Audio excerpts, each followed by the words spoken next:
Animal Farm by George Orwell.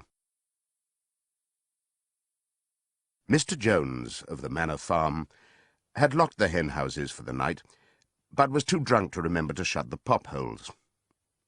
With the ring of light from his lantern dancing from side to side, he lurched across the yard, kicked off his boots at the back door, drew himself a last glass of beer from the barrel in the scullery, and made his way up to bed, where Mrs. Jones was already snoring. As soon as the light in the bedroom went out, there was a stirring and a fluttering all through the farm buildings. Word had gone round during the day that old Major, the prize middle white boar, had had a strange dream on the previous night, and wished to communicate it to the other animals. It had been agreed that they should all meet in the big barn as soon as Mr. Jones was safely out of the way. Old Major, so he was always called, though the name under which he had been exhibited was Willington Beauty, was so highly regarded on the farm that everyone was quite ready to lose an hour's sleep in order to hear what he had to say. At one end of the big barn, on a sort of raised platform, Major was already ensconced on his bed of straw, under a lantern which hung from a beam. He was 12 years old, and had lately grown rather stout, but he was still a majestic-looking pig, with a wise and benevolent appearance, in spite of the fact that his tushes had never been cut. Before long, the other animals began to arrive, and make themselves comfortable after their different fashions. First came the 3 dogs, Bluebell, Jessie, and Pincher, and then the pigs, who settled down in the straw immediately in front of the platform. The hens perched themselves on the window-sills, the pigeons fluttered up to the rafters, the sheep and cows lay down behind the pigs, and began to chew the cud.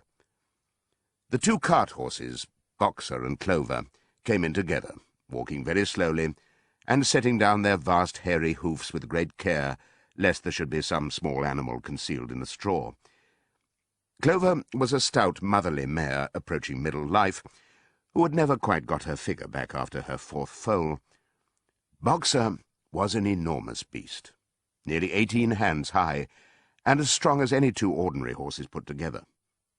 A white stripe down his nose gave him a somewhat stupid appearance, and in fact he was not of first-rate intelligence, but he was universally respected for his steadiness of character and tremendous powers of work.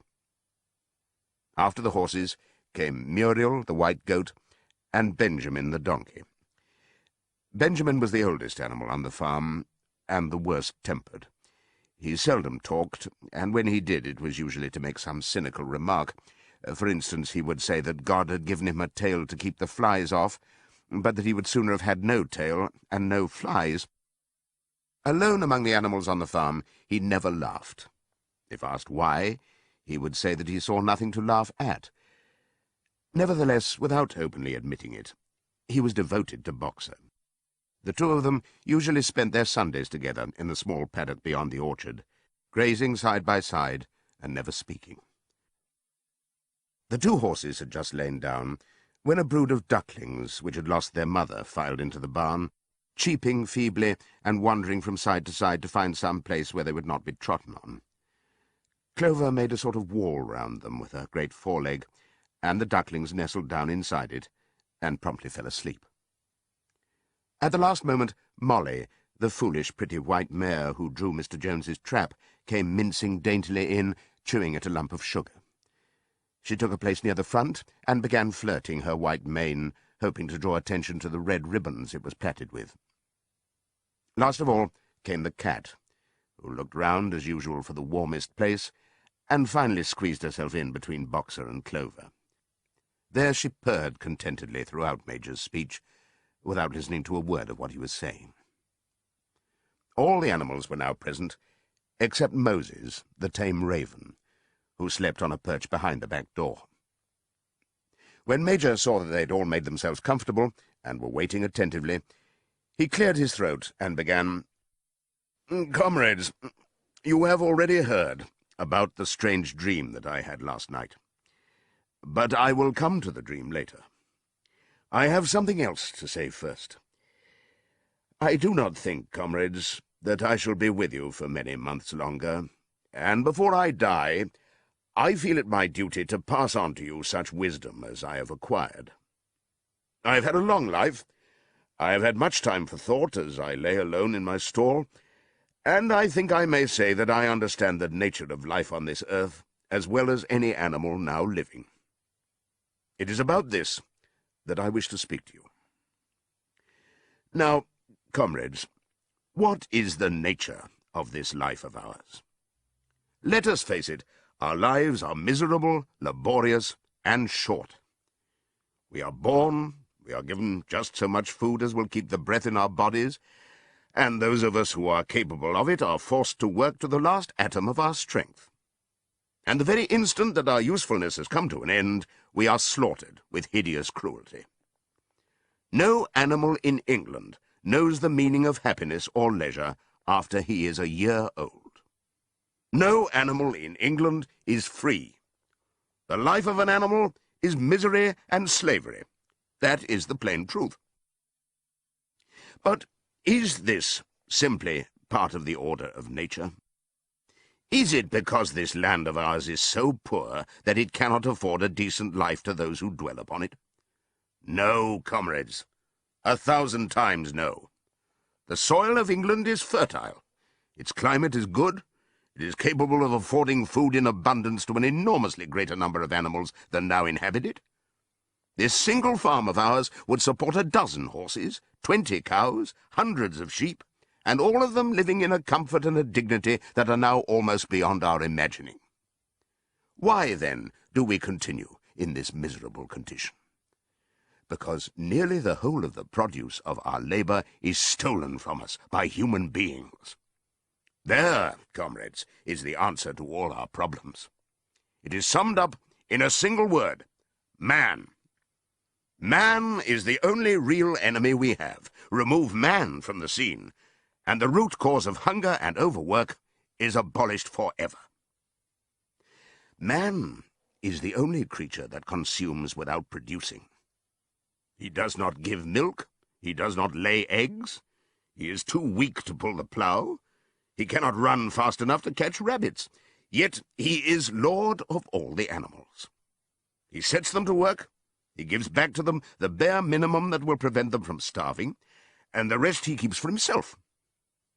Our labor tills the soil, our dung fertilizes it, and yet there is not one of us that owns more than his bare skin. You cows that I see before me, how many thousands of gallons of milk have you given during this last year? And what has happened to that milk which should have been breeding up sturdy calves? Every drop of it has gone down the throats of our enemies. And you hens, how many eggs have you laid in this last year, and how many of those eggs ever hatched into chickens? The rest have all gone to market to bring in money for Jones and his men. And you, Clover, where are those 4 foals you bore, who should have been the support and pleasure of your old age? Each was sold at a year old. You will never see one of them again. In return for your 4 confinements and all your labor in the fields, what have you ever had except your bare rations and a stall? And even the miserable lives we lead are not allowed to reach their natural span.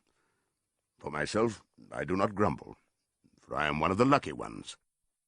I am 12 years old, and have had over 400 children. Such is the natural life of a pig. But no animal escapes the cruel knife in the end.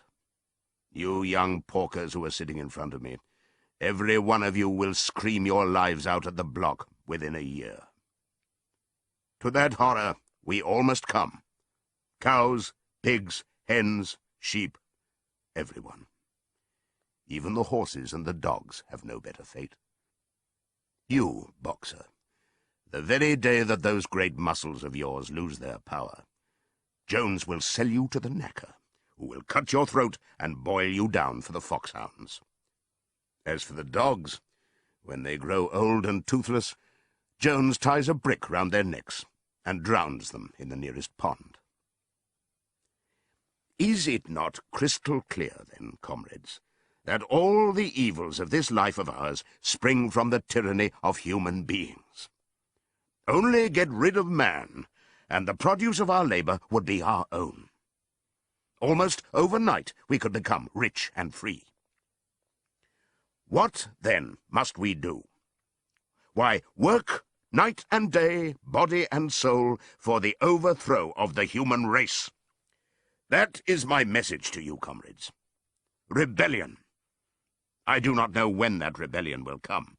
It might be in a week or in 100 years. But I know, as surely as I see this straw beneath my feet, that sooner or later justice will be done. Fix your eyes on that, comrades, throughout the short remainder of your lives. And above all, pass on this message of mine to those who come after you, so that future generations shall carry on the struggle until it is victorious. And remember, comrades, your resolution must never falter. No argument must lead you astray. Never listen when they tell you that man and the animals have a common interest, that the prosperity of the one is the prosperity of the others. It is all lies. Man serves the interests of no creature except himself. And among us animals, let there be perfect unity, perfect comradeship in the struggle. All men are enemies. All animals are comrades. At this moment there was a tremendous uproar. While Major was speaking, 4 large rats had crept out of their holes and were sitting on their hind quarters, listening to him. The dogs had suddenly caught sight of them, and it was only by a swift dash for their holes that the rats saved their lives. Major raised his trotter for silence. "Comrades," he said, "here is a point that must be settled. The wild creatures, such as rats and rabbits, are they our friends or our enemies?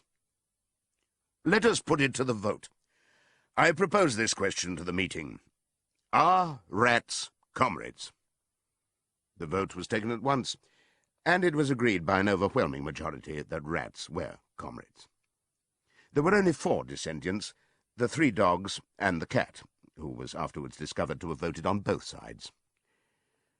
Major continued, "I have little more to say. I merely repeat, remember always your duty of enmity towards man and all his ways. Whatever goes upon 2 legs is an enemy.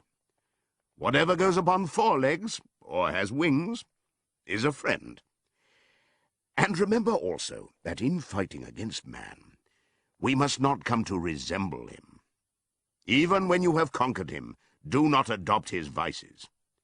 No animal must ever live in a house, or sleep in a bed, or wear clothes, or drink alcohol, or smoke tobacco, or touch money, or engage in trade. All the habits of man are evil. And above all, no animal must ever tyrannize over his own kind. Weak or strong, clever or simple, we are all brothers. No animal must ever kill any other animal. All animals are equal. And now, comrades, I will tell you about my dream of last night. I cannot describe that dream to you. It was a dream of the earth as it will be when man has vanished. But it reminded me of something that I had long forgotten. Many years ago, when I was a little pig, my mother and the other sows used to sing an old song of which they knew only the tune and the first 3 words. I had known that tune in my infancy, but it had long since passed out of my mind. Last night, however, it came back to me in my dream. And what is more, the words of the song also came back. Words, I am certain, which were sung by the animals of long ago, and have been lost to memory for generations. I will sing you that song now, comrades. I am old, and my voice is hoarse, but when I have taught you the tune, you can sing it better for yourselves. It is called Beasts of England. Old Major cleared his throat and began to sing. As he had said, his voice was hoarse, but he sang well enough, and it was a stirring tune, something between Clementine and La Cucaracha. The words ran, Beasts of England, beasts of Ireland, beasts of every land and clime, hearken to my joyful tidings of the golden future time. Soon or late the day is coming, tyrant man shall be o'erthrown, and the fruitful fields of England shall be trod by beasts alone.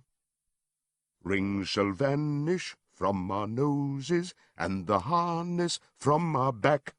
Bit and spur shall rust forever, cruel whips no more shall crack. Riches more than mind can picture, wheat and barley, oats and hay, clover, beans, and mangel wurzels shall be ours upon that day. Bright will shine the fields of England, purer shall its waters be, sweeter yet shall blow its breezes on the day that sets us free. For that day we all must labour, though we die before it break. Cows and horses, geese and turkeys, all must toil for freedom's sake. Beasts of England, beasts of Ireland, beasts of every land and clime, hearken well and spread my tidings of the golden future time. The singing of this song threw the animals into the wildest excitement. Almost before Major had reached the end, they had begun singing it for themselves. Even the stupidest of them had already picked up the tune and a few of the words, and as for the clever ones, such as the pigs and dogs, they had the entire song by heart within a few minutes. And then, after a few preliminary tries, the whole farm burst out into Beasts of England in tremendous unison. The cows lowed it, the dogs whined it, the sheep bleated it, the horses whinnied it, the ducks quacked it. They were so delighted with the song that they sang it right through 5 times in succession, and might have continued singing it all night if they had not been interrupted. Unfortunately, the uproar awoke Mr. Jones, who sprang out of bed, making sure that there was a fox in the yard. He seized the gun which had always stood in a corner of his bedroom, and let fly a charge of No. 6 shot into the darkness. The pellets buried themselves in the wall of the barn, and the meeting broke up hurriedly. Everyone fled to his own sleeping place. The birds jumped onto their perches, the animals settled down in the straw, and the whole farm was asleep in a moment. 3 nights later, old Major died peacefully in his sleep. His body was buried at the foot of the orchard. This was early in March. During the next 3 months, there was much secret activity. Major's speech had given to the more intelligent animals on the farm a completely new outlook on life. They did not know when the rebellion predicted by Major would take place. They had no reason for thinking that it would be within their own lifetime, but they saw clearly that it was their duty to prepare for it. The work of teaching and organizing the others fell naturally upon the pigs, who were generally recognized as being the cleverest of the animals. Preeminent among the pigs were 2 young boars named Snowball and Napoleon, whom Mr. Jones was breeding up for sale. Napoleon was a large, rather fierce-looking Berkshire boar, the only Berkshire on the farm. Not much of a talker, but with a reputation for getting his own way. Snowball was a more vivacious pig than Napoleon, quicker in speech and more inventive, but was not considered to have the same depth of character. All the other male pigs on the farm were porkers. The best known among them was a small fat pig named Squealer, with very round cheeks, twinkling eyes, nimble movements, and a shrill voice. He was a brilliant talker, and when he was arguing some difficult point, he had a way of skipping from side to side and whisking his tail, which was somehow very persuasive. The others said of Squealer that he could turn black into white. These 3 had elaborated old Major's teachings into a complete system of thought, to which they gave the name of animalism. Several nights a week, after Mr. Jones was asleep, they held secret meetings in the barn and expounded the principles of animalism to the others. At the beginning, they met with much stupidity and apathy. Some of the animals talked of the duty of loyalty to Mr. Jones, whom they referred to as Master, or made elementary remarks such as, "Mr. Jones feeds us. If he were gone, we should starve to death." Others asked such questions as, "Why should we care what happens after we are dead?" Or, "If this rebellion is to happen anyway, what difference does it make whether we work for it or not?" And the pigs had great difficulty in making them see that this was contrary to the spirit of animalism. The stupidest questions of all were asked by Molly, the white mare. The very first question she asked Snowball was, "Will there still be sugar after the rebellion?" "No," said Snowball firmly. "We have no means of making sugar on this farm. Besides, you do not need sugar. You will have all the oats and hay you want." "And shall I still be allowed to wear ribbons in my mane?" asked Molly. "Comrade," said Snowball, "those ribbons that you are so devoted to are the badge of slavery. Can you not understand that liberty is worth more than ribbons?" Molly agreed, but she did not sound very convinced. The pigs had an even harder struggle to counteract the lies put about by Moses, the tame raven. Moses, who was Mr. Jones's especial pet, was a spy and a tale-bearer, but he was also a clever talker. He claimed to know of the existence of a mysterious country called Sugar Candy Mountain, to which all animals went when they died. It was situated somewhere up in the sky, a little distance beyond the clouds, Moses said. In Sugar Candy Mountain it was Sunday 7 days a week. Clover was in season all the year round, and lump sugar and linseed cake grew on the hedges. The animals hated Moses because he told tales and did no work, but some of them believed in Sugar Candy Mountain, and the pigs had to argue very hard to persuade them that there was no such place. Their most faithful disciples were the 2 cart horses, Boxer and Clover. These two had great difficulty in thinking anything out for themselves, but having once accepted the pigs as their teachers, they absorbed everything that they were told and passed it on to the other animals by simple arguments. They were unfailing in their attendance at the secret meetings in the barn, and led the singing of Beasts of England, with which the meetings always ended. Now, as it turned out, the rebellion was achieved much earlier and more easily than anyone had expected. In past years, Mr. Jones, although a hard master, had been a capable farmer, but of late he had fallen on evil days.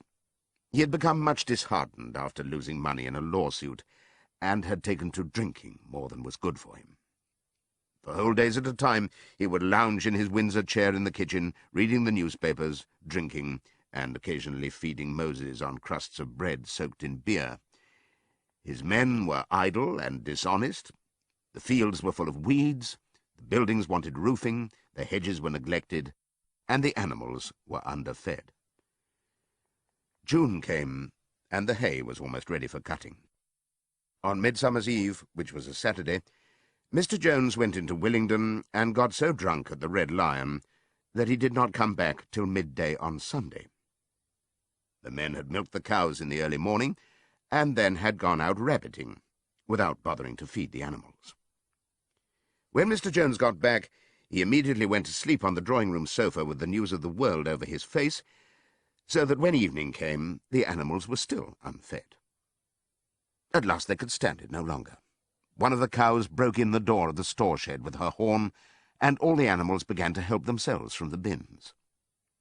It was just then that Mr. Jones woke up. The next moment, he and his 4 men were in the store shed with whips in their hands, lashing out in all directions.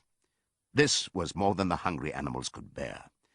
With one accord, though nothing of the kind had been planned beforehand, they flung themselves upon their tormentors.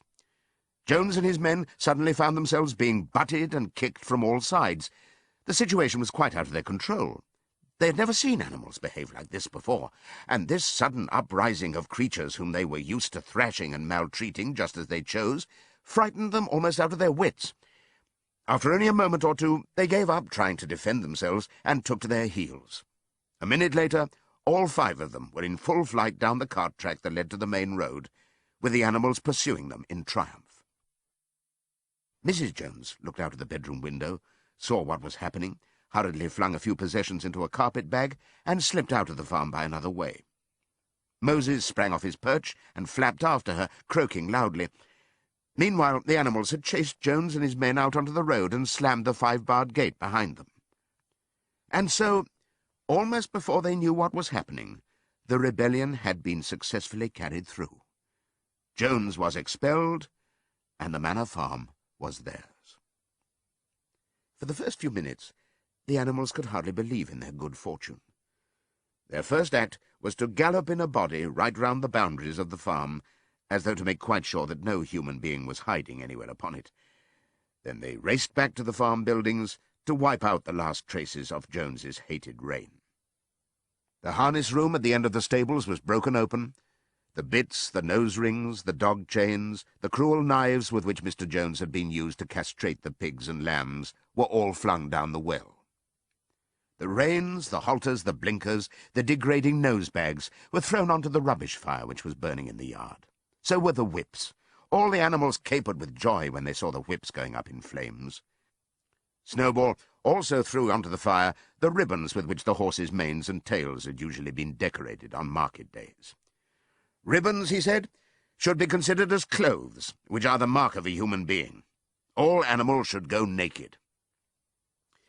When Boxer heard this, he fetched the small straw hat which he wore in summer to keep the flies out of his ears, and flung it onto the fire with the rest. In a very little while, the animals had destroyed everything that reminded them of Mr. Jones. Napoleon then led them back to the store shed and served out a double ration of corn to everybody, with 2 biscuits for each dog. Then they sang Beasts of England from end to end 7 times running, and after that they settled down for the night and slept as they had never slept before. But they woke at dawn as usual, and suddenly remembering the glorious thing that had happened, they all raced out into the pasture together. A little way down the pasture there was a knoll that commanded a view of most of the farm. The animals rushed to the top of it and gazed round them in the clear morning light. Yes, it was theirs. Everything that they could see was theirs. In the ecstasy of that thought, they gambolled round and round. They hurled themselves into the air in great leaps of excitement. They rolled in the dew. They cropped mouthfuls of the sweet summer grass. They kicked up clods of the black earth and snuffed its rich scent. Then they made a tour of inspection of the whole farm, and surveyed with speechless admiration the ploughland, the hayfield, the orchard, the pool, the spinney. It was as though they had never seen these things before, and even now they could hardly believe that it was all their own. Then they filed back to the farm buildings and halted in silence outside the door of the farmhouse. That was theirs too, but they were frightened to go inside. After a moment, however, Snowball and Napoleon butted the door open with their shoulders, and the animals entered in single file, walking with the utmost care for fear of disturbing anything. They tiptoed from room to room, afraid to speak above a whisper, and gazing with a kind of awe at the unbelievable luxury, at the beds with their feather mattresses, the looking-glasses, the horsehair sofa, the Brussels carpet, the lithograph of Queen Victoria over the drawing-room mantelpiece. They were just coming down the stairs when Molly was discovered to be missing. Going back, the others found that she had remained behind in the best bedroom. She had taken a piece of blue ribbon from Mrs. Jones's dressing-table and was holding it against her shoulder and admiring herself in the glass in a very foolish manner. The others reproached her sharply, and they went outside. Some hams hanging in the kitchen were taken out for burial, and the barrel of beer in the scullery was stove in with a kick from Boxer's hoof. Otherwise, nothing in the house was touched. A unanimous resolution was passed on the spot that the farmhouse should be preserved as a museum. All were agreed that no animal must ever live there. The animals had their breakfast, and then Snowball and Napoleon called them together again. "Comrades," said Snowball, "it is 6:30, and we have a long day before us. Today we begin the hay harvest. But there is another matter that must be attended to first. The pigs now revealed that during the past 3 months they had taught themselves to read and write from an old spelling book which had belonged to Mr. Jones's children and which had been thrown on the rubbish heap. Napoleon sent for pots of black and white paint and led the way down to the 5-barred gate that gave onto the main road. Then Snowball, for it was Snowball who was best at writing, took a brush between the 2 knuckles of his trotter, painted out Manor Farm from the top bar of the gate, and in its place painted Animal Farm. This was to be the name of the farm from now onwards. After this they went back to the farm buildings, where Snowball and Napoleon sent for a ladder which they caused to be set against the end wall of the big barn. They explained that, by their studies of the past 3 months, the pigs had succeeded in reducing the principles of animalism to 7 commandments. These 7 commandments would now be inscribed on the wall. They would form an unalterable law by which all the animals on Animal Farm must live forever after. With some difficulty, for it is not easy for a pig to balance himself on a ladder, Snowball climbed up and set to work, with Squealer a few rungs below him, holding the paint-pot. The commandments were written on the tarred wall in great white letters that could be read 30 yards away. They ran thus. The 7 commandments. 1. Whatever goes upon 2 legs is an enemy. 2. Whatever goes upon 4 legs, or has wings, is a friend. 3. No animal shall wear clothes. 4. No animal shall sleep in a bed. 5. No animal shall drink alcohol. 6. No animal shall kill any other animal. 7. All animals are equal. It was very neatly written, and except that friend was written F-R-E-I-N-D, and one of the S's was the wrong way round, the spelling was correct all the way through. Snowball read it aloud for the benefit of the others. All the animals nodded in complete agreement, and the cleverer ones at once began to learn the commandments by heart. "Now, comrades," cried Snowball, throwing down the paintbrush, "to the hayfield. Let us make it a point of honour to get in the harvest more quickly than Jones and his men could do." But at this moment the 3 cows, who had seemed uneasy for some time past, set up a loud lowing. They had not been milked for 24 hours, and their udders were almost bursting. After a little thought, the pigs sent for buckets, and milked the cows fairly successfully, their trotters being well adapted to this task. Soon there were 5 buckets of frothy, creamy milk, at which many of the animals looked with considerable interest. "What is going to happen to all that milk?" said someone. "Jones used sometimes to mix some of it in our mash," said one of the hens. "Never mind the milk, comrades," cried Napoleon, placing himself in front of the buckets. "That will be attended to. The harvest is more important. Comrade Snowball will lead the way. I shall follow in a few minutes. Forward, comrades! The hay is waiting." So the animals trooped down to the hayfield to begin the harvest. And when they came back in the evening, it was noticed that the milk had disappeared. How they toiled and sweated to get their hay in! But their efforts were rewarded, for the harvest was an even bigger success than they had hoped. Sometimes the work was hard. The implements had been designed for human beings and not for animals, and it was a great drawback that no animal was able to use any tool that involved standing on his hind legs. But the pigs were so clever that they could think of a way round every difficulty. As for the horses, they knew every inch of the field, and in fact understood the business of mowing and raking far better than Jones and his men had ever done. The pigs did not actually work, but directed and supervised the others. With their superior knowledge, it was natural that they should assume the leadership. Boxer and Clover would harness themselves to the cutter or the horse-rake. No bits or reins were needed in these days, of course, and tramp steadily round and round the field, with a pig walking behind and calling out, "Gee up, comrade," or "Woe back, comrade," as the case might be. And every animal, down to the humblest, worked at turning the hay and gathering it. Even the ducks and hens toiled to and fro all day in the sun, carrying tiny wisps of hay in their beaks. In the end, they finished the harvest in 2 days less time than it had usually taken Jones and his men. Moreover, it was the biggest harvest that the farm had ever seen. There was no wastage whatever. The hens and ducks, with their sharp eyes, had gathered up the very last stalk. And not an animal on the farm had stolen so much as a mouthful. All through that summer, the work of the farm went like clockwork. The animals were happy as they had never conceived it possible to be. Every mouthful of food was an acute positive pleasure, now that it was truly their own food, produced by themselves and for themselves, not doled out to them by a grudging master.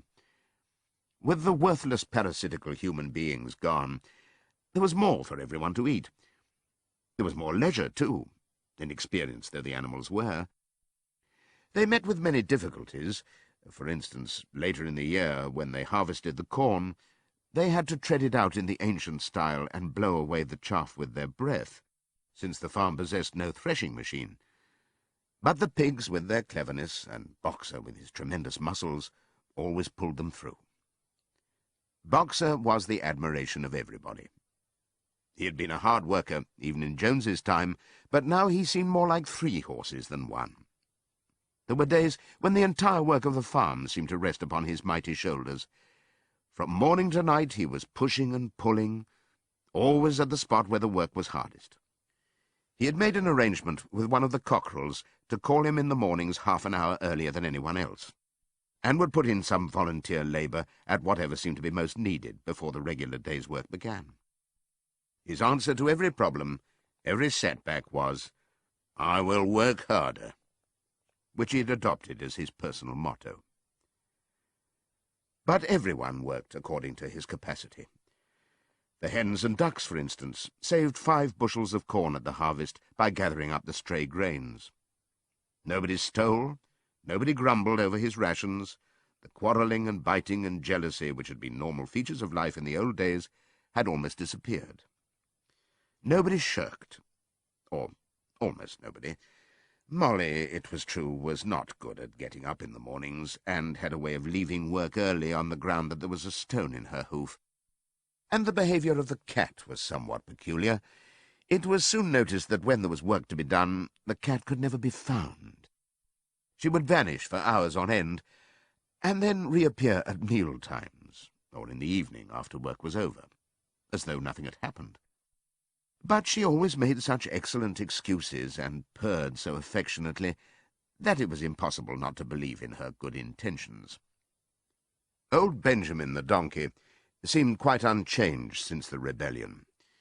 He did his work in the same slow, obstinate way as he had done it in Jones's time, never shirking, and never volunteering for extra work either. About the rebellion and its results, he would express no opinion. When asked whether he was not happier now that Jones was gone, he would say only, "Donkeys live a long time. None of you has ever seen a dead donkey." And the others had to be content with this cryptic answer. On Sundays there was no work. Breakfast was an hour later than usual, and after breakfast there was a ceremony which was observed every week without fail. First came the hoisting of the flag. Snowball had found in the harness room an old green tablecloth of Mrs. Jones's, and had painted on it a hoof and a horn in white. This was run up the flagstaff in the farmhouse garden every Sunday morning. The flag was green, Snowball explained, to represent the green fields of England, while the hoof and horn signified the future republic of the animals which would arise when the human race had been finally overthrown. After the hoisting of the flag, all the animals trooped into the big barn for a general assembly, which was known as the meeting. Here the work of the coming week was planned out, and resolutions were put forward and debated.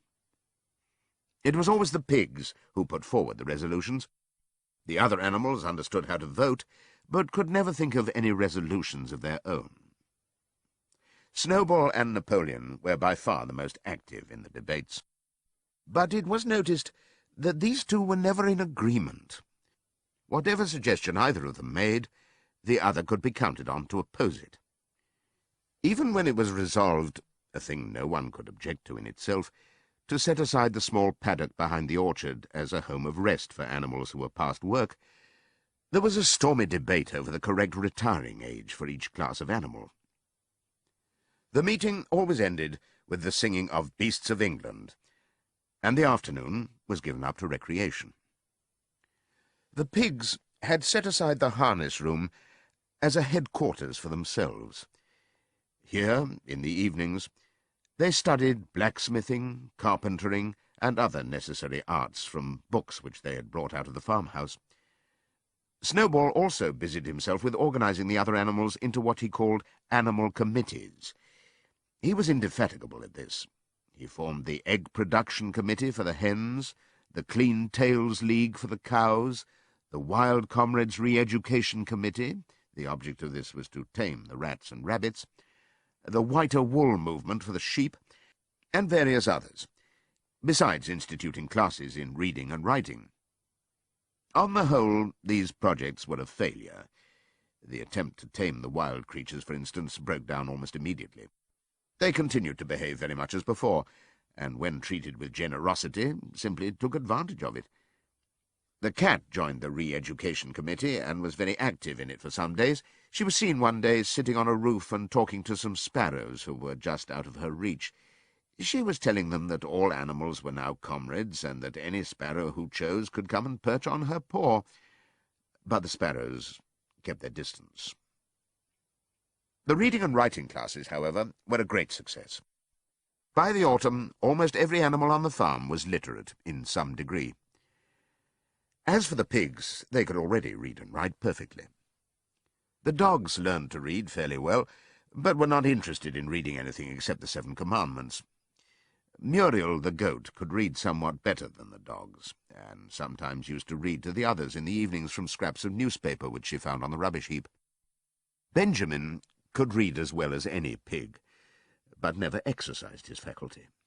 So far as he knew, he said, there was nothing worth reading.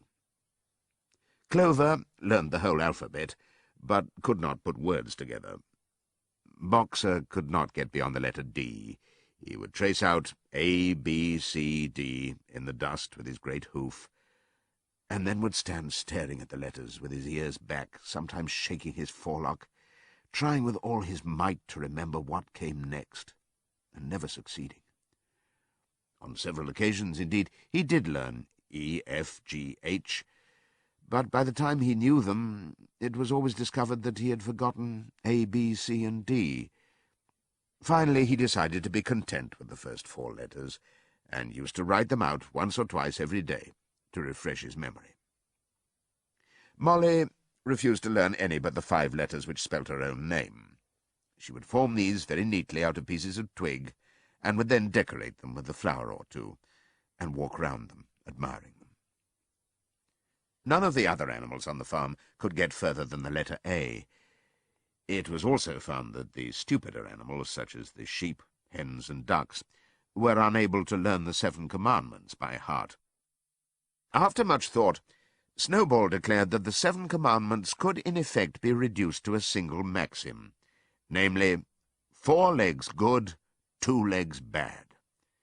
This, he said, contained the essential principle of animalism. Whoever had thoroughly grasped it would be safe from human influences. The birds at first objected, since it seemed to them that they also had 2 legs, but Snowball proved to them that this was not so. A bird's wing, comrades, he said, is an organ of propulsion and not of manipulation. It should therefore be regarded as a leg. The distinguishing mark of man is the hand, the instrument with which he does all his mischief. The birds did not understand Snowball's long words, but they accepted his explanation, and all the humbler animals set to work to learn the new maxim by heart. 4 legs good, 2 legs bad, was inscribed on the end wall of the barn, above the 7 Commandments, and in bigger letters. When they had once got it by heart, the sheep developed a great liking for this maxim, and often as they lay in the field they would all start bleating, "4 legs good, 2 legs bad, 4 legs good, 2 legs bad," and keep it up for hours on end, never growing tired of it. Napoleon took no interest in Snowball's committees. He said that the education of the young was more important than anything that could be done for those who were already grown up. It happened that Jessie and Bluebell had both whelped soon after the hay harvest, giving birth between them to 9 sturdy puppies. As soon as they were weaned, Napoleon took them away from their mothers, saying that he would make himself responsible for their education. He took them up into a loft, which could only be reached by a ladder from the harness room, and there kept them in such seclusion that the rest of the farm soon forgot their existence. The mystery of where the milk went to was soon cleared up. It was mixed every day into the pig's mash. The early apples were now ripening, and the grass of the orchard was littered with windfalls. The animals had assumed, as a matter of course, that these would be shared out equally. One day, however, the order went forth that all the windfalls were to be collected and brought to the harness room for the use of the pigs. At this, some of the other animals murmured, but it was no use. All the pigs were in full agreement on this point, even Snowball and Napoleon. Squealer was sent to make the necessary explanations to the others. "Comrades," he cried, "you do not imagine, I hope, that we pigs are doing this in a spirit of selfishness and privilege. Many of us actually dislike milk and apples. I dislike them myself. Our sole object in taking these things is to preserve our health. Milk and apples, this has been proved by science, comrades, contain substances absolutely necessary to the well-being of a pig. We pigs are brain workers. The whole management and organization of this farm depend on us. Day and night we are watching over your welfare. It is for your sake that we drink that milk and eat those apples. Do you know what would happen if we pigs failed in our duty? Jones would come back. Yes, Jones would come back. Surely, comrades," cried Squealer, almost pleadingly, skipping from side to side and whisking his tail, "surely there is no one among you who wants to see Jones come back." Now, if there was one thing that the animals were completely certain of, it was that they did not want Jones back. When it was put to them in this light, they had no more to say. The importance of keeping the pigs in good health was all too obvious, so it was agreed without further argument that the milk and the windfall apples, and also the main crop of apples when they ripened, should be reserved for the pigs alone. By the late summer, the news of what had happened on Animal Farm had spread across half the county. Every day Snowball and Napoleon sent out flights of pigeons, whose instructions were to mingle with the animals on neighbouring farms, tell them the story of the rebellion, and teach them the tune of Beasts of England. Most of this time, Mr. Jones had spent sitting in the tap-room of the Red Lion at Willingdon, complaining to anyone who would listen of the monstrous injustice he had suffered in being turned out of his property by a pack of good-for-nothing animals. The other farmers sympathized in principle, but they did not at first give him much help. At heart, each of them was secretly wondering whether he could not somehow turn Jones's misfortune to his own advantage. It was lucky that the owners of the 2 farms which adjoined Animal Farm were on permanently bad terms. One of them, which was named Foxwood, was a large, neglected, old-fashioned farm, much overgrown by woodland, with all its pastures worn out and its hedges in a disgraceful condition. Its owner, Mr. Pilkington, was an easy-going gentleman farmer who spent most of his time in fishing or hunting, according to the season. The other farm, which was called Pinchfield, was smaller and better kept. Its owner was a Mr. Frederick, a tough, shrewd man, perpetually involved in lawsuits, and with a name for driving hard bargains. These 2 disliked each other so much that it was difficult for them to come to any agreement, even in defence of their own interests. Nevertheless, they were both thoroughly frightened by the rebellion on Animal Farm, and very anxious to prevent their own animals from learning too much about it. At first they pretended to laugh to scorn the idea of animals managing a farm for themselves. The whole thing would be over in a fortnight, they said. They put it about that the animals on the manor farm They insisted on calling it the Manor Farm. They would not tolerate the name Animal Farm, were perpetually fighting among themselves, and were also rapidly starving to death. When time passed and the animals had evidently not starved to death, Frederick and Pilkington changed their tune and began to talk of the terrible wickedness that now flourished on Animal Farm. It was given out that the animals there practiced cannibalism, tortured one another with red-hot horseshoes, and had their females in common. This was what came of rebelling against the laws of nature, Frederick and Pilkington said. However, these stories were never fully believed. Rumours of a wonderful farm, where the human beings had been turned out and the animals managed their own affairs, continued to circulate in vague and distorted forms, and throughout that year a wave of rebelliousness ran through the countryside. Bulls, which had always been tractable, suddenly turned savage. Sheep broke down hedges and devoured the clover. Cows kicked the pail over.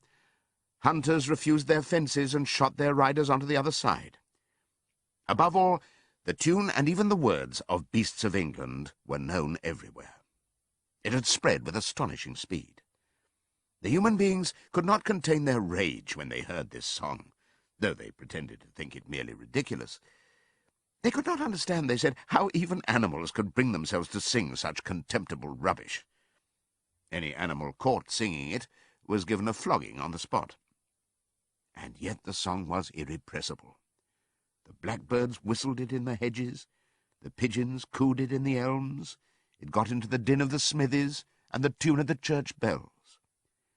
And when the human beings listened to it, they secretly trembled, hearing in it a prophecy of their future doom. Early in October, when the corn was cut and stacked and some of it was already threshed, a flight of pigeons came whirling through the air and alighted in the yard of Animal Farm in the wildest excitement.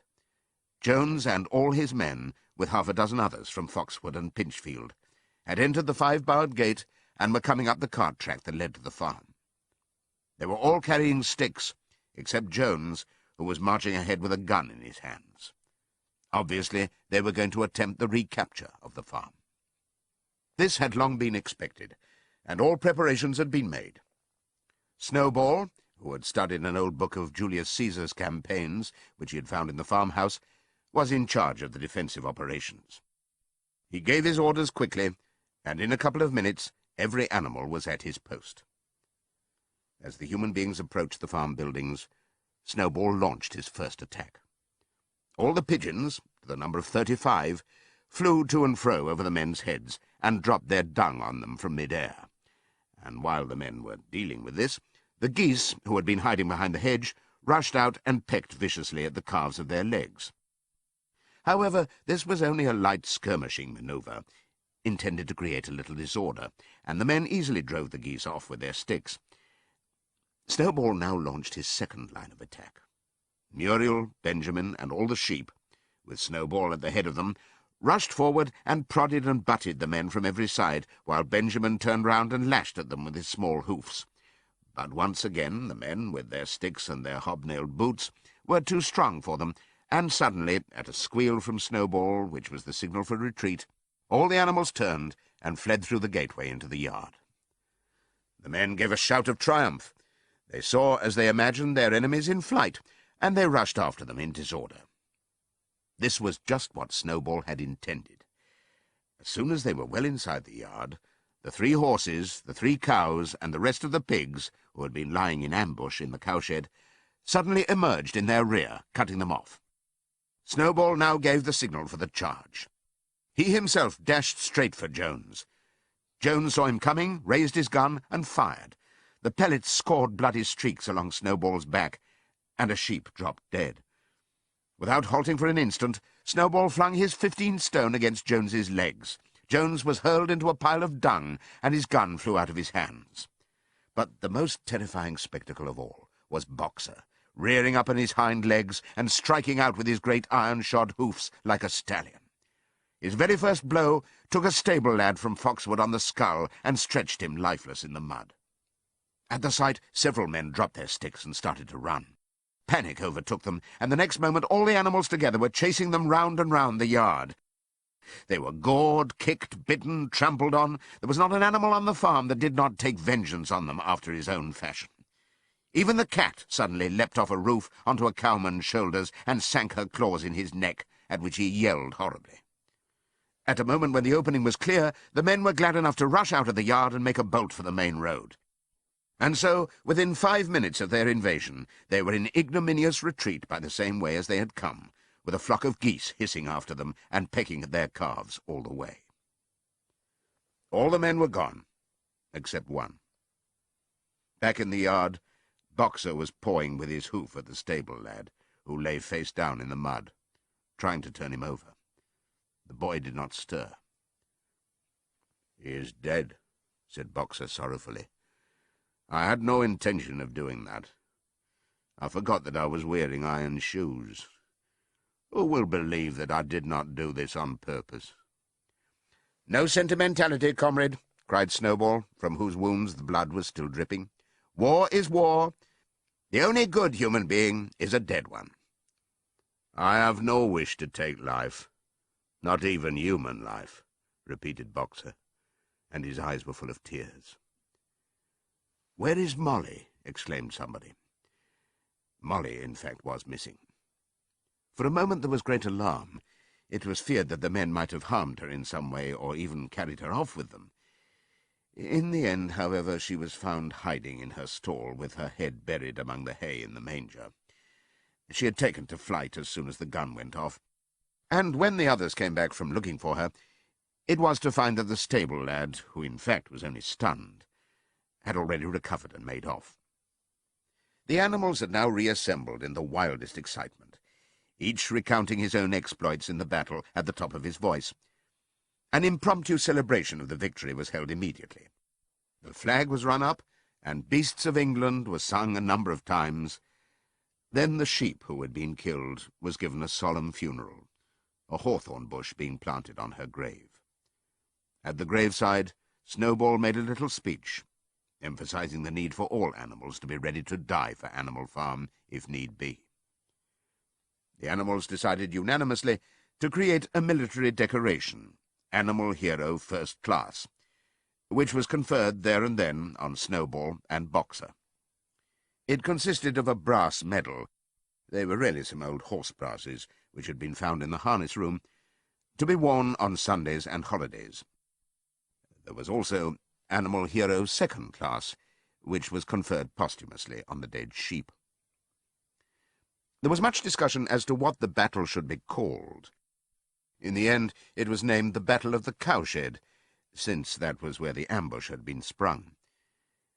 Mr. Jones's gun had been found lying in the mud, and it was known that there was a supply of cartridges in the farmhouse. It was decided to set the gun up at the foot of the flagstaff like a piece of artillery, and to fire it twice a year, once on October the 12th, the anniversary of the Battle of the Cowshed, and once on Midsummer Day, the anniversary of the rebellion. As winter drew on, Molly became more and more troublesome. She was late for work every morning, and excused herself by saying that she had overslept, and she complained of mysterious pains, although her appetite was excellent. On every kind of pretext she would run away from work and go to the drinking pool, where she would stand foolishly gazing at her own reflection in the water. But there were also rumours of something more serious.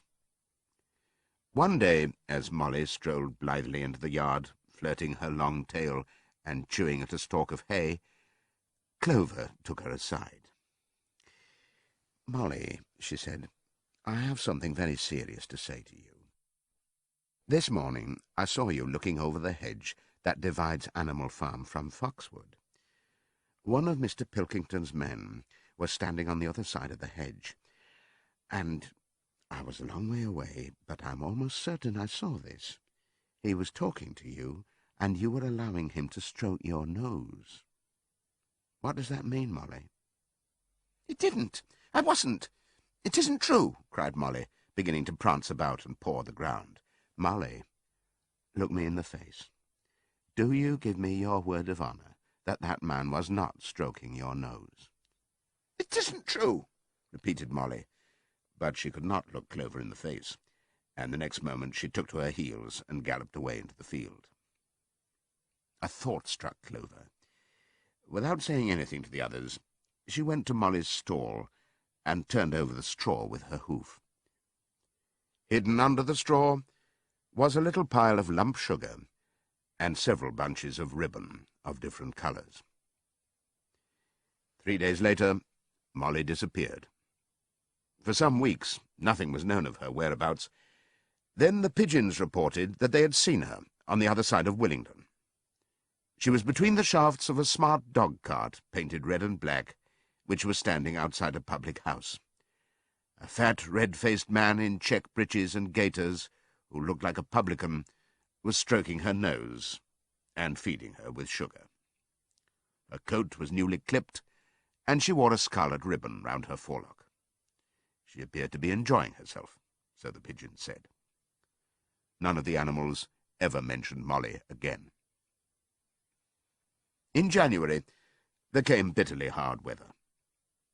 The earth was like iron, and nothing could be done in the fields. Many meetings were held in the big barn, and the pigs occupied themselves with planning out the work of the coming season. It had come to be accepted that the pigs, who were manifestly cleverer than the other animals, should decide all questions of farm policy, though their decisions had to be ratified by a majority vote. This arrangement would have worked well enough if it had not been for the disputes between Snowball and Napoleon. These two disagreed at every point where disagreement was possible. If one of them suggested sowing a bigger acreage with barley, the other was certain to demand a bigger acreage of oats, and if one of them said that such and such a field was just right for cabbages, the other would declare that it was useless for anything except roots. Each had his own following, and there were some violent debates. At the meetings, Snowball often won over the majority by his brilliant speeches, but Napoleon was better at canvassing support for himself in between times. He was especially successful with the sheep.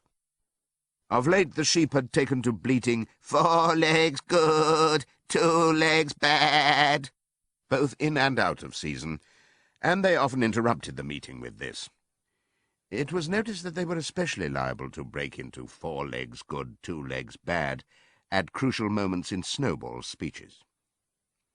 Snowball had made a close study of some back numbers of the Farmer and Stock Breeder which he had found in the farmhouse, and was full of plans for innovations and improvements. He talked learnedly about field drains, silage, and basic slag, and had worked out a complicated scheme for all the animals to drop their dung directly in the fields at a different spot every day, to save the labour of cartage. Napoleon produced no schemes of his own, but said quietly that Snowball's would come to nothing, and seemed to be biding his time.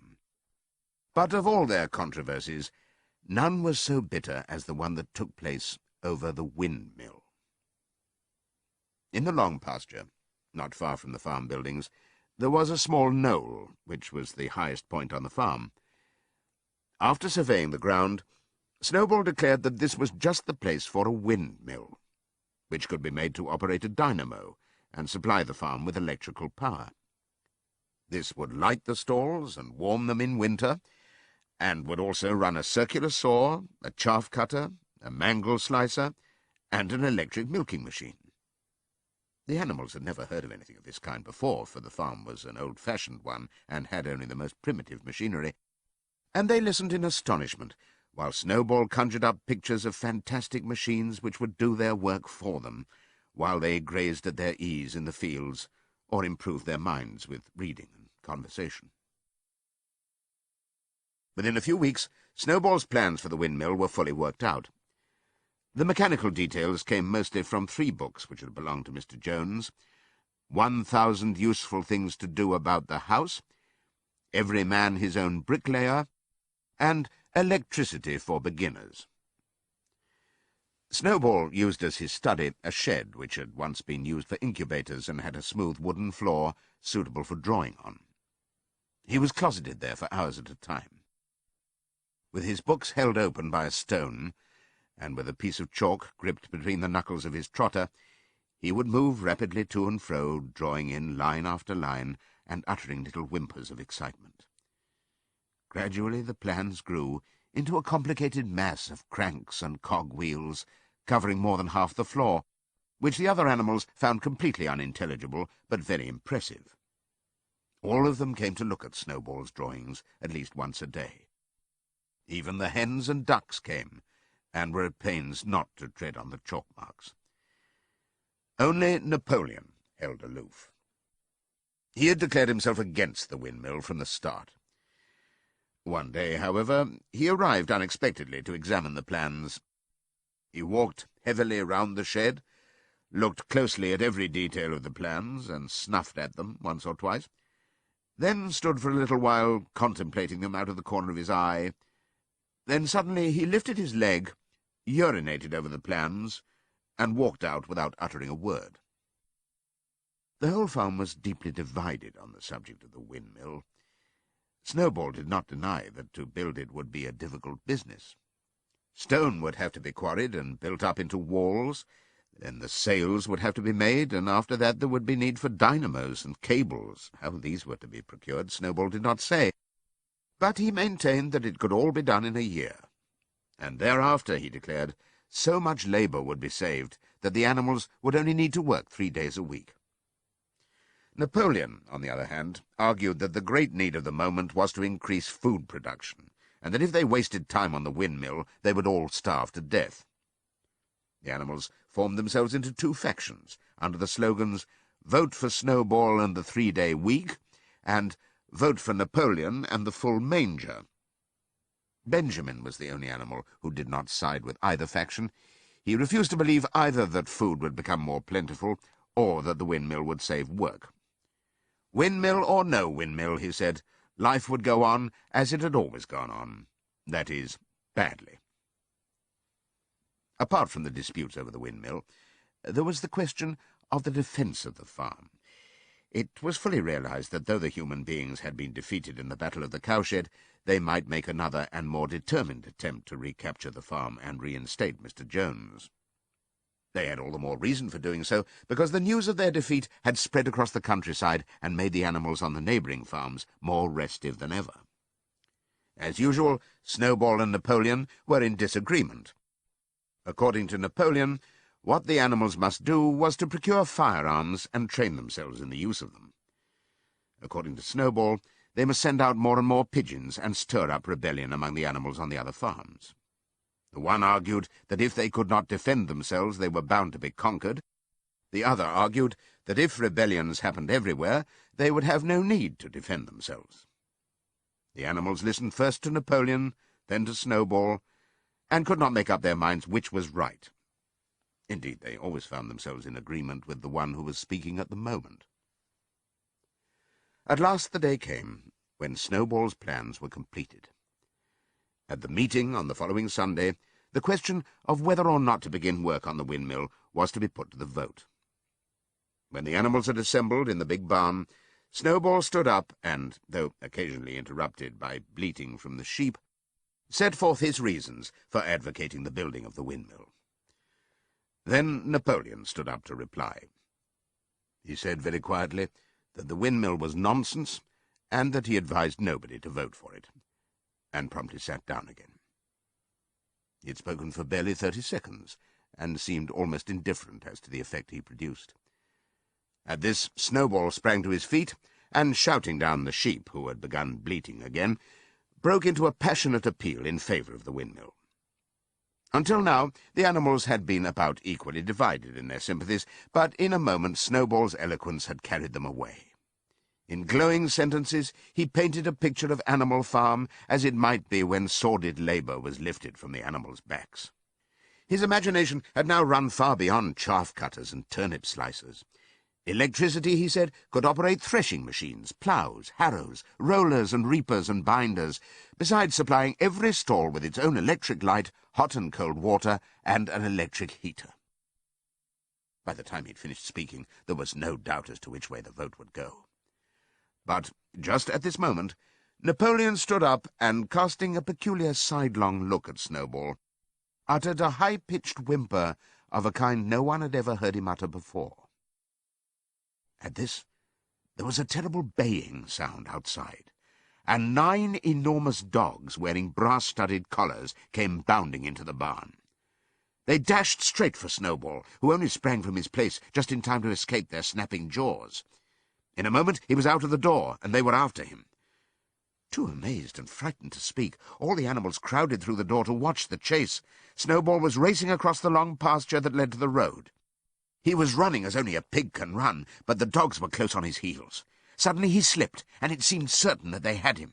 Then he was up again, running faster than ever. Then the dogs were gaining on him again. One of them all but closed his jaws on Snowball's tail, but Snowball whisked it free just in time. Then he put on an extra spurt, and with a few inches to spare, slipped through a hole in the hedge and was seen no more. Silent and terrified, the animals crept back into the barn. In a moment the dogs came bounding back. At first, no one had been able to imagine where these creatures came from, but the problem was soon solved. They were the puppies whom Napoleon had taken away from their mothers and reared privately. Though not yet full grown, they were huge dogs, and as fierce-looking as wolves. They kept close to Napoleon. It was noticed that they wagged their tails to him in the same way as the other dogs had been used to do to Mr. Jones. Napoleon, with the dogs following him, now mounted onto the raised portion of the floor where Major had previously stood to deliver his speech. He announced that from now on the Sunday morning meetings would come to an end. They were unnecessary, he said, and wasted time. In future, all questions relating to the working of the farm would be settled by a special committee of pigs, presided over by himself. These would meet in private and afterwards communicate their decisions to the others. The animals would still assemble on Sunday mornings to salute the flag, sing Beasts of England, and receive their orders for the week, but there would be no more debates. In spite of the shock that Snowball's expulsion had given them, the animals were dismayed by this announcement. Several of them would have protested if they could have found the right arguments. Even Boxer was vaguely troubled. He set his ears back, shook his forelock several times, and tried hard to marshal his thoughts, but in the end he could not think of anything to say. Some of the pigs themselves, however, were more articulate. 4 young porkers in the front row uttered shrill squeals of disapproval, and all 4 of them sprang to their feet and began speaking at once. But suddenly the dogs sitting round Napoleon let out deep, menacing growls, and the pigs fell silent and sat down again.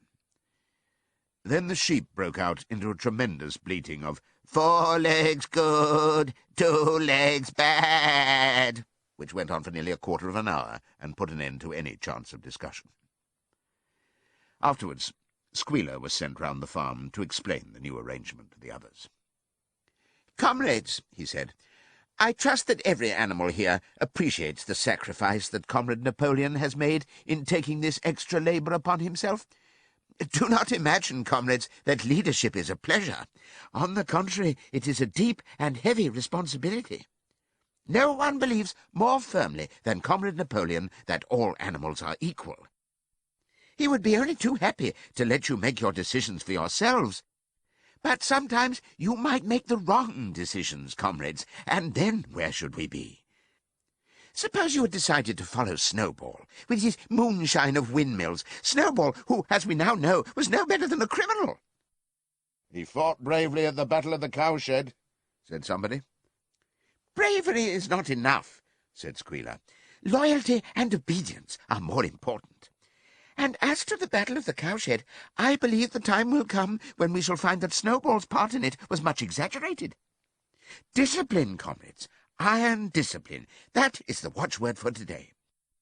One false step, and our enemies will be upon us. Surely, comrades, you do not want Jones back." Once again, this argument was unanswerable. Certainly the animals did not want Jones back. If the holding of debates on Sunday mornings was liable to bring him back, then the debates must stop. Boxer, who had now had time to think things over, voiced the general feeling by saying, "If Comrade Napoleon says it, it must be right." and from then on he adopted the maxim, "Napoleon is always right," in addition to his private motto of, "I will work harder." By this time the weather had broken, and the spring ploughing had begun. The shed where Snowball had drawn his plans of the windmill had been shut up, and it was assumed that the plans had been rubbed off the floor. Every Sunday morning at 10 o'clock, the animals assembled in the big barn to receive their orders for the week. The skull of old Major, now clean of flesh, had been disinterred from the orchard and set up on a stump at the foot of the flagstaff beside the gun. After the hoisting of the flag, the animals were required to file past the skull in a reverent manner before entering the barn. Nowadays they did not sit all together, as they had done in the past. Napoleon, with Squealer and another pig named Minimus, who had a remarkable gift for composing songs and poems, sat on the front of the raised platform, with the 9 young dogs forming a semicircle round them, and the other pigs sitting behind. The rest of the animals sat facing them in the main body of the barn. Napoleon read out the orders for the week in a gruff, soldierly style, and after a single singing of Beasts of England, all the animals dispersed.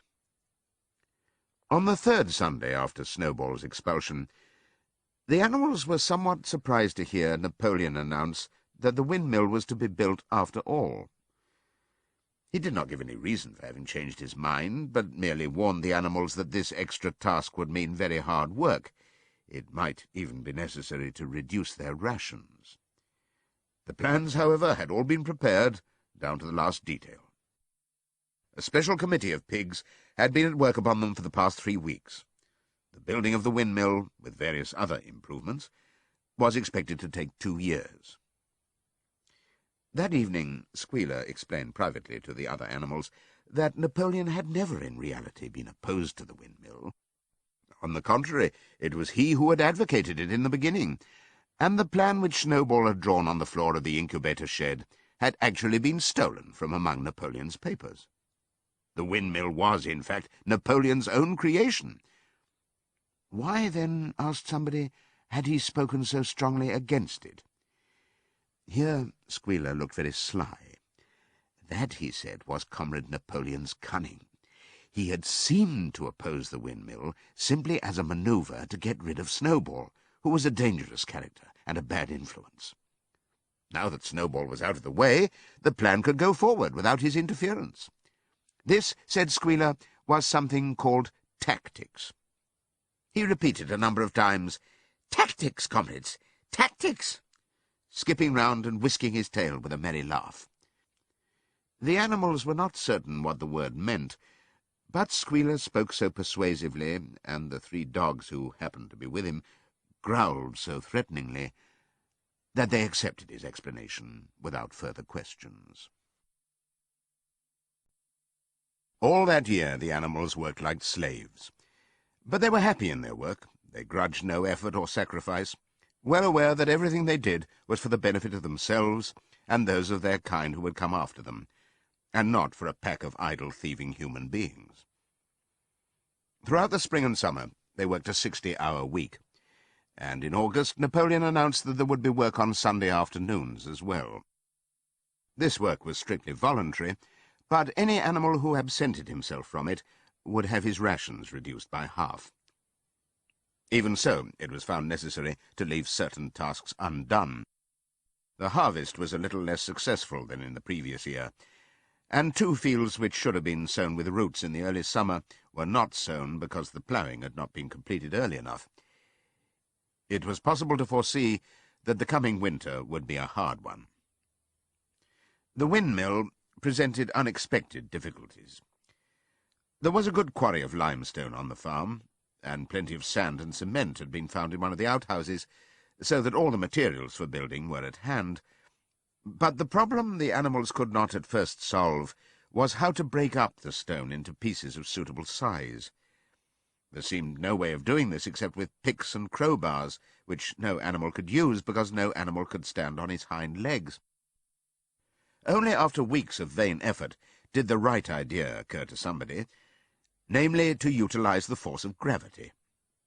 Huge boulders, far too big to be used as they were lying all over the bed of the quarry. The animals lashed ropes round these, and then all together, cows, horses, sheep, any animal that could lay hold of the rope, even the pigs sometimes joined in at critical moments, they dragged them with desperate slowness up the slope to the top of the quarry, where they were toppled over the edge to shatter to pieces below. Transporting the stone, when it was once broken, was comparatively simple. The horses carried it off in cartloads, the sheep dragged single blocks, even Muriel and Benjamin yoked themselves into an old governess cart and did their share. By late summer, a sufficient store of stone had accumulated, and then the building began, under the superintendence of the pigs. But it was a slow, laborious process. Frequently it took a whole day of exhausting effort to drag a single boulder to the top of the quarry, and sometimes, when it was pushed over the edge, it failed to break. Nothing could have been achieved without Boxer, whose strength seemed equal to that of all the rest of the animals put together. When the boulder began to slip, and the animals cried out in despair at finding themselves dragged down the hill, it was always Boxer who strained himself against the rope and brought the boulder to a stop. To see him toiling up the slope, inch by inch, his breath coming fast, the tips of his hoofs clawing at the ground, and his great sides matted with sweat, filled everyone with admiration. Clover warned him sometimes to be careful not to overstrain himself, but Boxer would never listen to her. His two slogans, "I will work harder," and "Napoleon is always right," seemed to him a sufficient answer to all problems. He had made arrangements with the cockerel to call him 3/4 of an hour earlier in the mornings instead of half an hour. And in his spare moments, of which there were not many nowadays, he would go alone to the quarry, collect a load of broken stone, and drag it down to the site of the windmill unassisted. The animals were not badly off throughout that summer, in spite of the hardness of their work. If they had no more food than they had had in Jones's day, at least they did not have less. The advantage of only having to feed themselves and not having to support 5 extravagant human beings as well was so great that it would have taken a lot of failures to outweigh it. And in many ways the animal method of doing things was more efficient and saved labour. Such jobs as weeding, for instance, could be done with a thoroughness impossible to human beings. And again, since no animal now stole, it was unnecessary to fence off pasture from arable land, which saved a lot of labour on the upkeep of hedges and gates. Nevertheless, as the summer wore on, various unforeseen shortages began to make themselves felt. There was need of paraffin oil, nails, string, dog biscuits, and iron for the horses' shoes, none of which could be produced on the farm. Later there would also be need for seeds and artificial manures, besides various tools, and finally the machinery for the windmill. How these were to be procured, no one was able to imagine. One Sunday morning, when the animals assembled to receive their orders, Napoleon announced that he had decided upon a new policy. From now onwards, Animal Farm would engage in trade with the neighbouring farms. Not, of course, for any commercial purpose, but simply in order to obtain certain materials which were urgently necessary. The needs of the windmill must override everything else, he said. He was therefore making arrangements to sell a stack of hay and part of the current year's wheat crop, and later on, if more money were needed, it would have to be made up by the sale of eggs, for which there was always a market in Willingdon. The hens, said Napoleon, should welcome this sacrifice as their own special contribution towards the building of the windmill. Once again the animals were conscious of a vague uneasiness. Never to have any dealings with human beings, never to engage in trade, never to make use of money. Had not these been among the earliest resolutions passed at that first triumphant meeting after Jones was expelled? All the animals remembered passing such resolutions, or at least they thought that they remembered it. The 4 young pigs who had protested when Napoleon abolished the meetings raised their voices timidly, but they were promptly silenced by a tremendous growling from the dogs. Then, as usual, the sheep broke into 4 legs good, 2 legs bad, and the momentary awkwardness was smoothed over. Finally, Napoleon raised his trotter for silence and announced that he had already made all the arrangements. There would be no need for any of the animals to come into contact with human beings, which would clearly be most undesirable. He intended to take the whole burden upon his own shoulders. Mr. Whymper, a solicitor living in Willingdon, had agreed to act as intermediary between Animal Farm and the outside world, and would visit the farm every Monday morning to receive his instructions.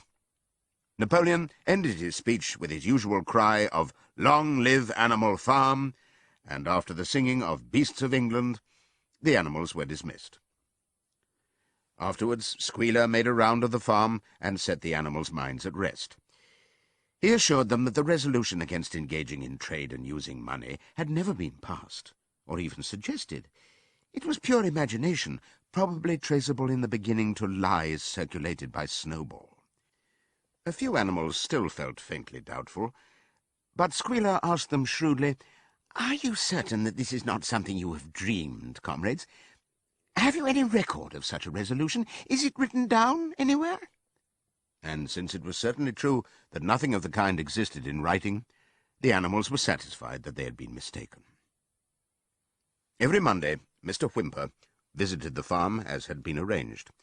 He was a sly-looking little man with side whiskers, a solicitor in a very small way of business, but sharp enough to have realized earlier than anyone else that Animal Farm would need a broker, and that the commissions would be worth having. The animals watched his coming and going with a kind of dread, and avoided him as much as possible. Nevertheless, the sight of Napoleon on all fours delivering orders to Whymper, who stood on 2 legs, roused their pride and partly reconciled them to the new arrangement. Their relations with the human race were now not quite the same as they had been before. The human beings did not hate Animal Farm any less now that it was prospering. Indeed, they hated it more than ever. Every human being held it as an article of faith that the farm would go bankrupt sooner or later, and above all that the windmill would be a failure. They would meet in the public houses and prove to one another by means of diagrams that the windmill was bound to fall down, or that if it did stand up, then that it would never work. And yet, against their will, they had developed a certain respect for the efficiency with which the animals were managing their own affairs. One symptom of this was that they had begun to call Animal Farm by its proper name, and ceased to pretend that it was called the Manor Farm. They had also dropped their championship of Jones, who had given up hope of getting his farm back and gone to live in another part of the county. Except through Whymper, there was as yet no contact between Animal Farm and the outside world, but there were constant rumours that Napoleon was about to enter into a definite business agreement, either with Mr. Pilkington of Foxwood or with Mr. Frederick of Pinchfield, but never, it was noticed, with both simultaneously. It was about this time that the pigs suddenly moved into the farmhouse and took up their residence there. Again, the animals seemed to remember that a resolution against this had been passed in the early days, and again Squealer was able to convince them that this was not the case. It was absolutely necessary, he said, that the pigs, who were the brains of the farm, should have a quiet place to work in. It was also more suited to the dignity of the leader, for of late he had taken to speaking of Napoleon under the title of leader, to live in a house than in a mere sty. Nevertheless, some of the animals were disturbed when they heard that the pigs not only took their meals in the kitchen and used the drawing-room as a recreation room, but also slept in the beds. Boxer passed it off as usual with, "Napoleon is always right." But Clover, who thought she remembered a definite ruling against beds, went to the end of the barn and tried to puzzle out the 7 commandments which were inscribed there. Finding herself unable to read more than individual letters, she fetched Muriel. "Muriel," she said, "read me the 4th commandment. Does it not say something about never sleeping in a bed?" With some difficulty, Muriel spelt it out. "It says, 'No animals shall sleep in a bed with sheets,'" she announced finally. Curiously enough, Clover had not remembered that the 4th commandment mentioned sheets, but as it was there on the wall, it must have done so.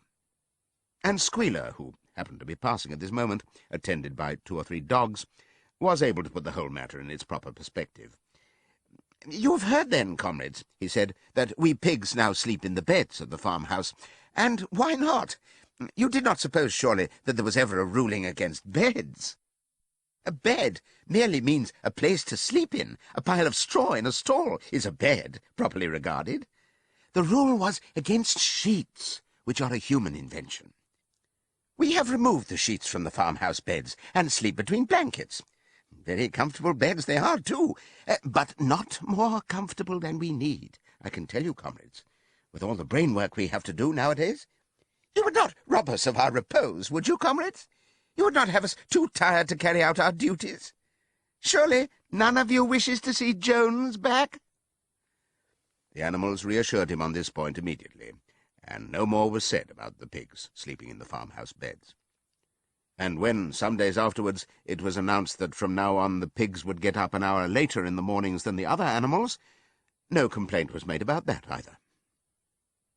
By the autumn, the animals were tired, but happy. They'd had a hard year, and after the sale of part of the hay and corn, the stores of food for the winter were none too plentiful. But the windmill compensated for everything. It was almost half built now. After the harvest there was a stretch of clear, dry weather, and the animals toiled harder than ever, thinking it well worth while to plod to and fro all day with blocks of stone, if by doing so they could raise the walls another foot. Boxer would even come out at nights and work for an hour or 2 on his own by the light of the harvest moon.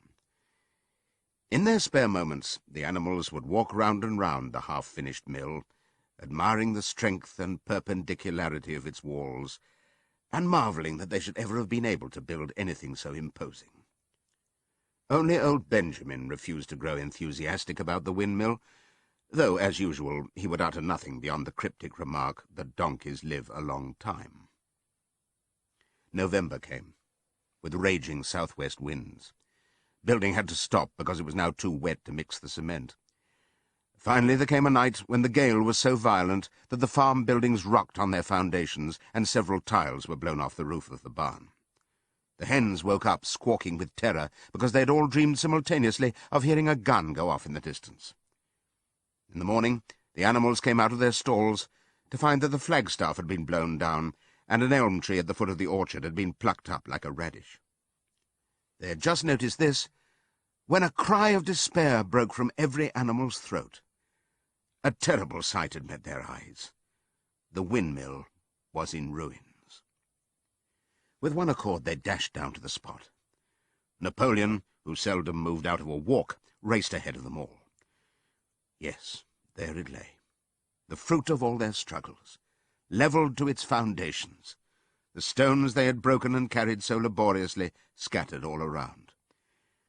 Unable at first to speak, they stood gazing mournfully at the litter of fallen stone. Napoleon paced to and fro in silence, occasionally snuffing at the ground. His tail had grown rigid and twitched sharply from side to side, a sign in him of intense mental activity. Suddenly he halted, as though his mind were made up. "Comrades," he said quietly, "do you know who is responsible for this? Do you know the enemy who has come in the night and overthrown our windmill? Snowball!" He suddenly roared in a voice of thunder. "Snowball has done this thing, in sheer malignity, thinking to set back our plans and avenge himself for his ignominious expulsion. This traitor has crept here under cover of night and destroyed our work of nearly a year.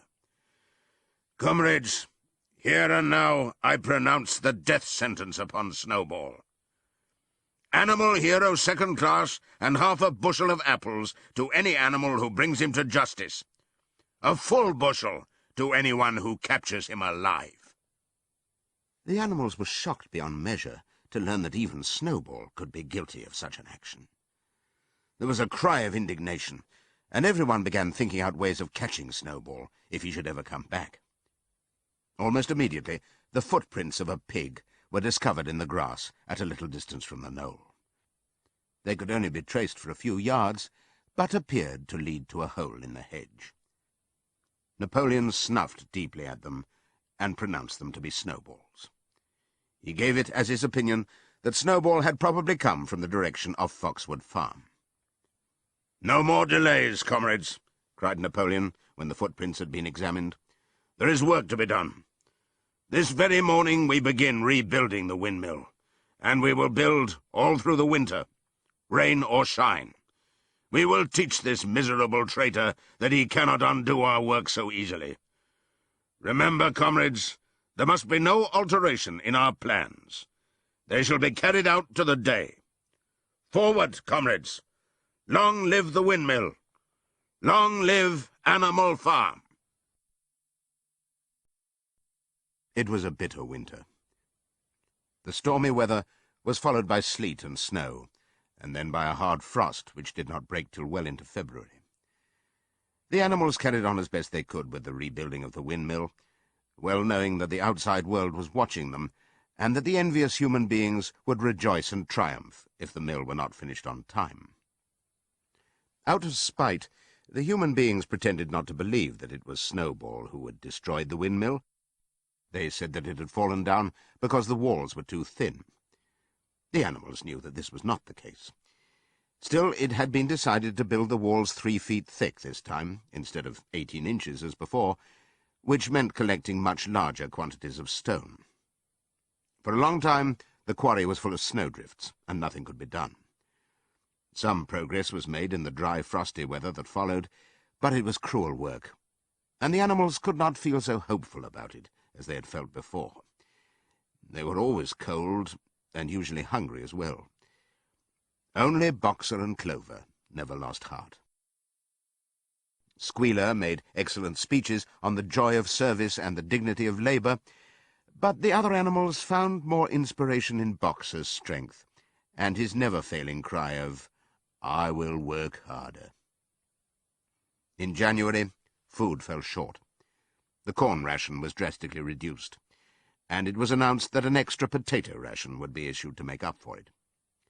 Then it was discovered that the greater part of the potato crop had been frosted in the clamps, which had not been covered thickly enough. The potatoes had become soft and discoloured, and only a few were edible. For days at a time, the animals had nothing to eat but chaff and mangles. Starvation seemed to stare them in the face. It was vitally necessary to conceal this fact from the outside world. Emboldened by the collapse of the windmill, the human beings were inventing fresh lies about Animal Farm. Once again, it was being put about that all the animals were dying of famine and disease, and that they were continually fighting among themselves, and had resorted to cannibalism and infanticide.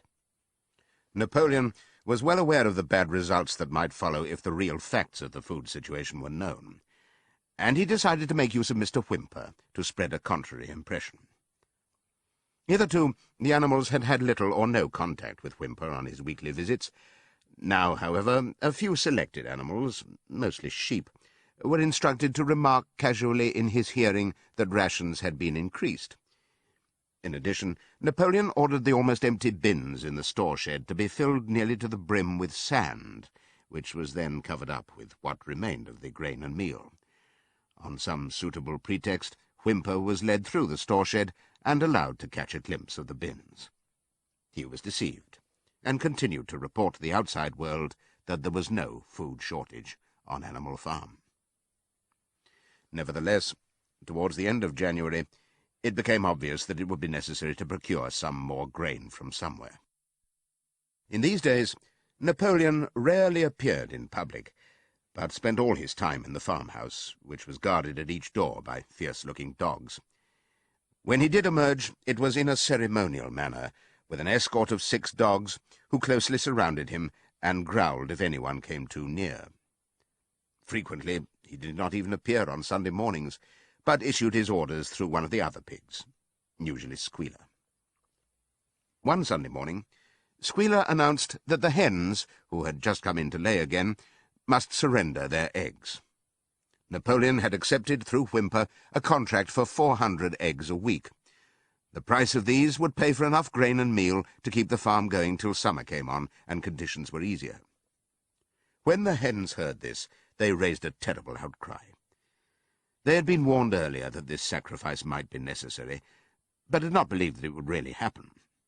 They were just getting their clutches ready for the spring sitting, and they protested that to take the eggs away now was murder. For the first time since the expulsion of Jones, there was something resembling a rebellion. Led by 3 young black Minorca pullets, the hens made a determined effort to thwart Napoleon's wishes. Their method was to fly up to the rafters and there lay their eggs, which smashed to pieces on the floor.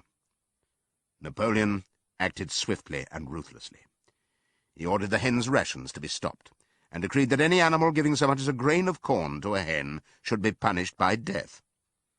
The dogs saw to it that these orders were carried out. For 5 days the hens held out, then they capitulated and went back to their nesting boxes. 9 hens had died in the meantime. Their bodies were buried in the orchard, and it was given out that they had died of coccidiosis. Whymper heard nothing of this affair, and the eggs were duly delivered, a grocer's van driving up to the farm once a week to take them away. All this while, no more had been seen of Snowball. He was rumoured to be hiding on one of the neighbouring farms, either Foxwood or Pinchfield. Napoleon was by this time on slightly better terms with the other farmers than before. It happened that there was in the yard a pile of timber which had been stacked there 10 years earlier, when a beech spinney was cleared. It was well seasoned, and Whymper had advised Napoleon to sell it. Both Mr. Pilkington and Mr. Frederick were anxious to buy it. Napoleon was hesitating between the two, unable to make up his mind. It was noticed that whenever he seemed on the point of coming to an agreement with Frederick, Snowball was declared to be in hiding at Foxwood, while when he inclined towards Pilkington, Snowball was said to be at Pinchfield. Suddenly, early in the spring, an alarming thing was discovered. Snowball was secretly frequenting the farm by night. The animals were so disturbed that they could hardly sleep in their stalls. Every night, it was said, he came creeping in under cover of darkness and performed all kinds of mischief. He stole the corn, he upset the milk pails, he broke the eggs, he trampled the seed beds, he gnawed the bark off the fruit trees. Whenever anything went wrong, it became usual to attribute it to Snowball. If a window was broken or a drain was blocked up, someone was certain to say that Snowball had come in the night and done it. And when the key of the store shed was lost, the whole farm was convinced that Snowball had thrown it down the well. Curiously enough, they went on believing this, even after the mislaid key was found under a sack of meal. The cows declared unanimously that Snowball crept into their stalls and milked them in their sleep. The rats, which had been troublesome that winter, were also said to be in league with Snowball. Napoleon decreed that there should be a full investigation into Snowball's activities. With his dogs in attendance, he set out and made a careful tour of inspection of the farm buildings, the other animals following at a respectful distance. At every few steps, Napoleon stopped and snuffed the ground for traces of Snowball's footsteps, which he said he could detect by the smell. He snuffed in every corner, in the barn, in the cowshed, in the hen houses, in the vegetable garden, and found traces of Snowball almost everywhere. He would put his snout to the ground, give several deep sniffs, and exclaim in a terrible voice, "Snowball! He has been here. I can smell him distinctly." And at the word Snowball, all the dogs let out blood-curdling growls and showed their side teeth. The animals were thoroughly frightened. It seemed to them as though Snowball were some kind of invisible influence, pervading the air about them and menacing them with all kinds of dangers. In the evening, Squealer called them together, and with an alarmed expression on his face, told them that he had some serious news to report. "Comrades," cried Squealer, making little nervous skips, "a most terrible thing has been discovered. Snowball has sold himself to Frederick of Pinchfield Farm, who is even now plotting to attack us and take our farm away from us. Snowball is to act as his guide when the attack begins. But there is worse than that. We had thought that Snowball's rebellion was caused simply by his vanity and ambition, but we were wrong, comrades. Do you know what the real reason was? Snowball was in league with Jones from the very start. He was Jones's secret agent all the time. It has all been proved by documents which he left behind him and which we have only just discovered. To my mind, this explains a great deal, comrades. Did we not see for ourselves how he attempted, fortunately without success, to get us defeated and destroyed at the Battle of the Cowshed? The animals were stupefied. This was a wickedness far outdoing Snowball's destruction of the windmill. But it was some minutes before they could fully take it in. They all remembered, or thought they remembered, how they had seen Snowball charging ahead of them at the Battle of the Cowshed, how he had rallied and encouraged them at every turn, and how he had not paused for an instant even when the pellets from Jones's gun had wounded his back. At first it was a little difficult to see how this fitted in with his being on Jones's side. Even Boxer, who seldom asked questions, was puzzled.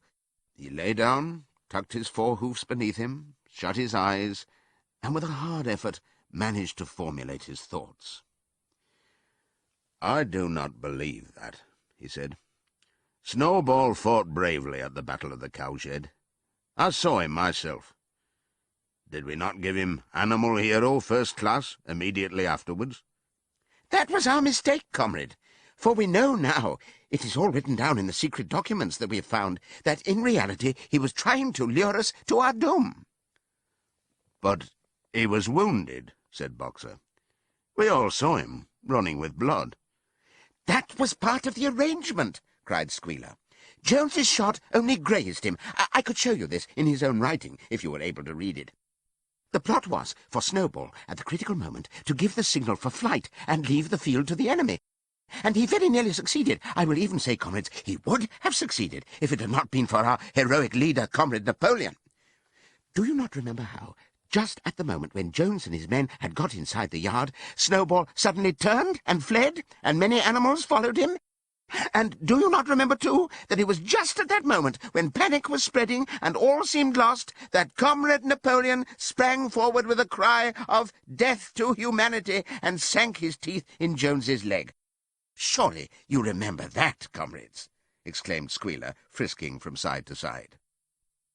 Now, when Squealer described the scene so graphically, it seemed to the animals that they did remember it.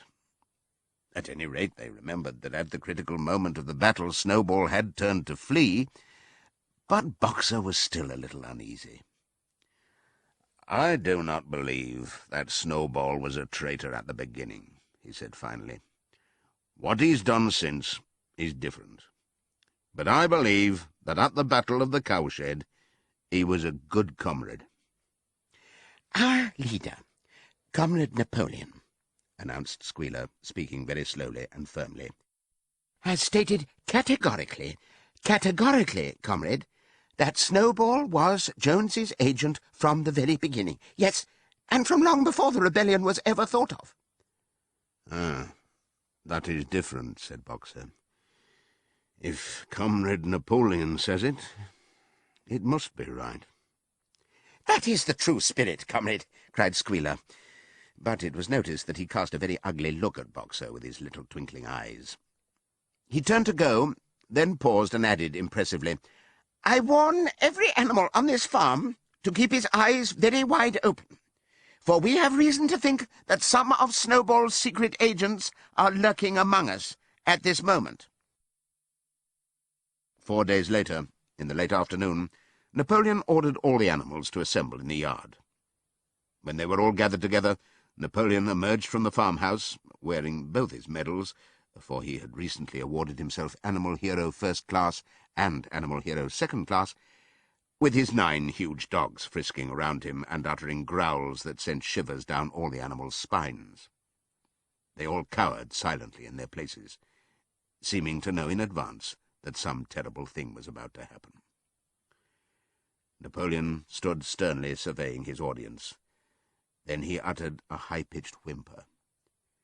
Immediately the dogs bounded forward, seized 4 of the pigs by the ear, and dragged them, squealing with pain and terror, to Napoleon's feet. The pigs' ears were bleeding, the dogs had tasted blood, and for a few moments they appeared to go quite mad.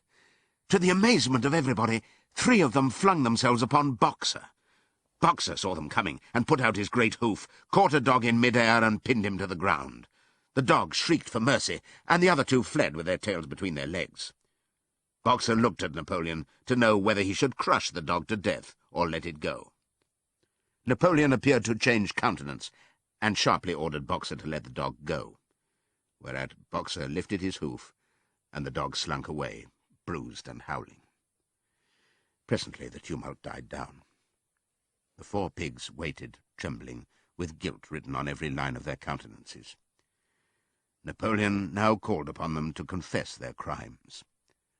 They were the same 4 pigs as had protested when Napoleon abolished the Sunday meetings. Without any further prompting, they confessed that they had been secretly in touch with Snowball ever since his expulsion, that they had collaborated with him in destroying the windmill, and that they had entered into an agreement with him to hand over Animal Farm to Mr. Frederick. They added that Snowball had privately admitted to them that he had been Jones's secret agent for years past. When they had finished their confession, the dogs promptly tore their throats out, and in a terrible voice Napoleon demanded whether any other animal had anything to confess. The 3 hens, who had been the ringleaders in the attempted rebellion over the eggs, now came forward and stated that Snowball had appeared to them in a dream, and incited them to disobey Napoleon's orders. They, too, were slaughtered. Then a goose came forward, and confessed to having secreted 6 ears of corn during the last year's harvest, and eaten them in the night. Then a sheep confessed to having urinated in the drinking pool, urged to do this, so she said, by Snowball, and 2 other sheep confessed to having murdered an old ram, an especially devoted follower of Napoleon, by chasing him round and round a bonfire when he was suffering from a cough. They were all slain on the spot. And so the tale of confessions and executions went on, until there was a pile of corpses lying before Napoleon's feet, and the air was heavy with the smell of blood, which had been unknown there since the expulsion of Jones. When it was all over, the remaining animals, except for the pigs and dogs, crept away in a body. They were shaken and miserable. They did not know which was more shocking, the treachery of the animals who had leagued themselves with Snowball, or the cruel retribution they had just witnessed. In the old days there had often been scenes of bloodshed, equally terrible, but it seemed to all of them that it was far worse now that it was happening among themselves. Since Jones had left the farm until today, no animal had killed another animal. Not even a rat had been killed. They had made their way onto the little knoll where the half-finished windmill stood, and with one accord they all lay down as though huddling together for warmth. Clover, Muriel, Benjamin, the cows, the sheep, and a whole flock of geese and hens. Everyone, indeed, except the cat, who had suddenly disappeared just before Napoleon ordered the animals to assemble. For some time nobody spoke. Only Boxer remained on his feet. He fidgeted to and fro, swishing his long black tail against his sides, and occasionally uttering a little whinny of surprise. Finally he said, "I do not understand it. I would not have believed that such things could happen on our farm. It must be due to some fault in ourselves. The solution, as I see it, is to work harder. From now onwards, I shall get up a full hour earlier in the mornings." And he moved off at his lumbering trot and made for the quarry. Having got there, he collected 2 successive loads of stone and dragged them down to the windmill before retiring for the night. The animals huddled about Clover, not speaking. The knoll where they were lying gave them a wide prospect across the countryside. Most of Animal Farm was within their view, the long pasture stretching down to the main road, the hayfield, the spinney, the drinking pool, the ploughed fields where the young wheat was thick and green, and the red roofs of the farm buildings with the smoke curling from the chimneys. It was a clear spring evening. The grass and the bursting hedges were gilded by the level rays of the sun. Never had the farm and with a kind of surprise they remembered that it was their own farm, every inch of it their own property, appeared to the animals so desirable a place. As Clover looked down the hillside, her eyes filled with tears. If she could have spoken her thoughts, it would have been to say that this was not what they had aimed at when they had set themselves years ago to work for the overthrow of the human race. These scenes of terror and slaughter were not what they had looked forward to on that night when old Major first stirred them to rebellion.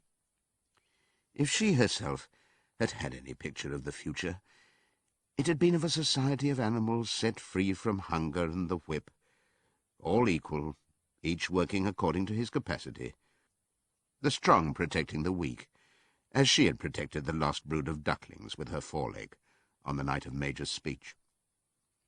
Instead, she did not know why, they had come to a time when no one dared speak his mind, when fierce growling dogs roamed everywhere, and when you had to watch your comrades torn to pieces after confessing to shocking crimes.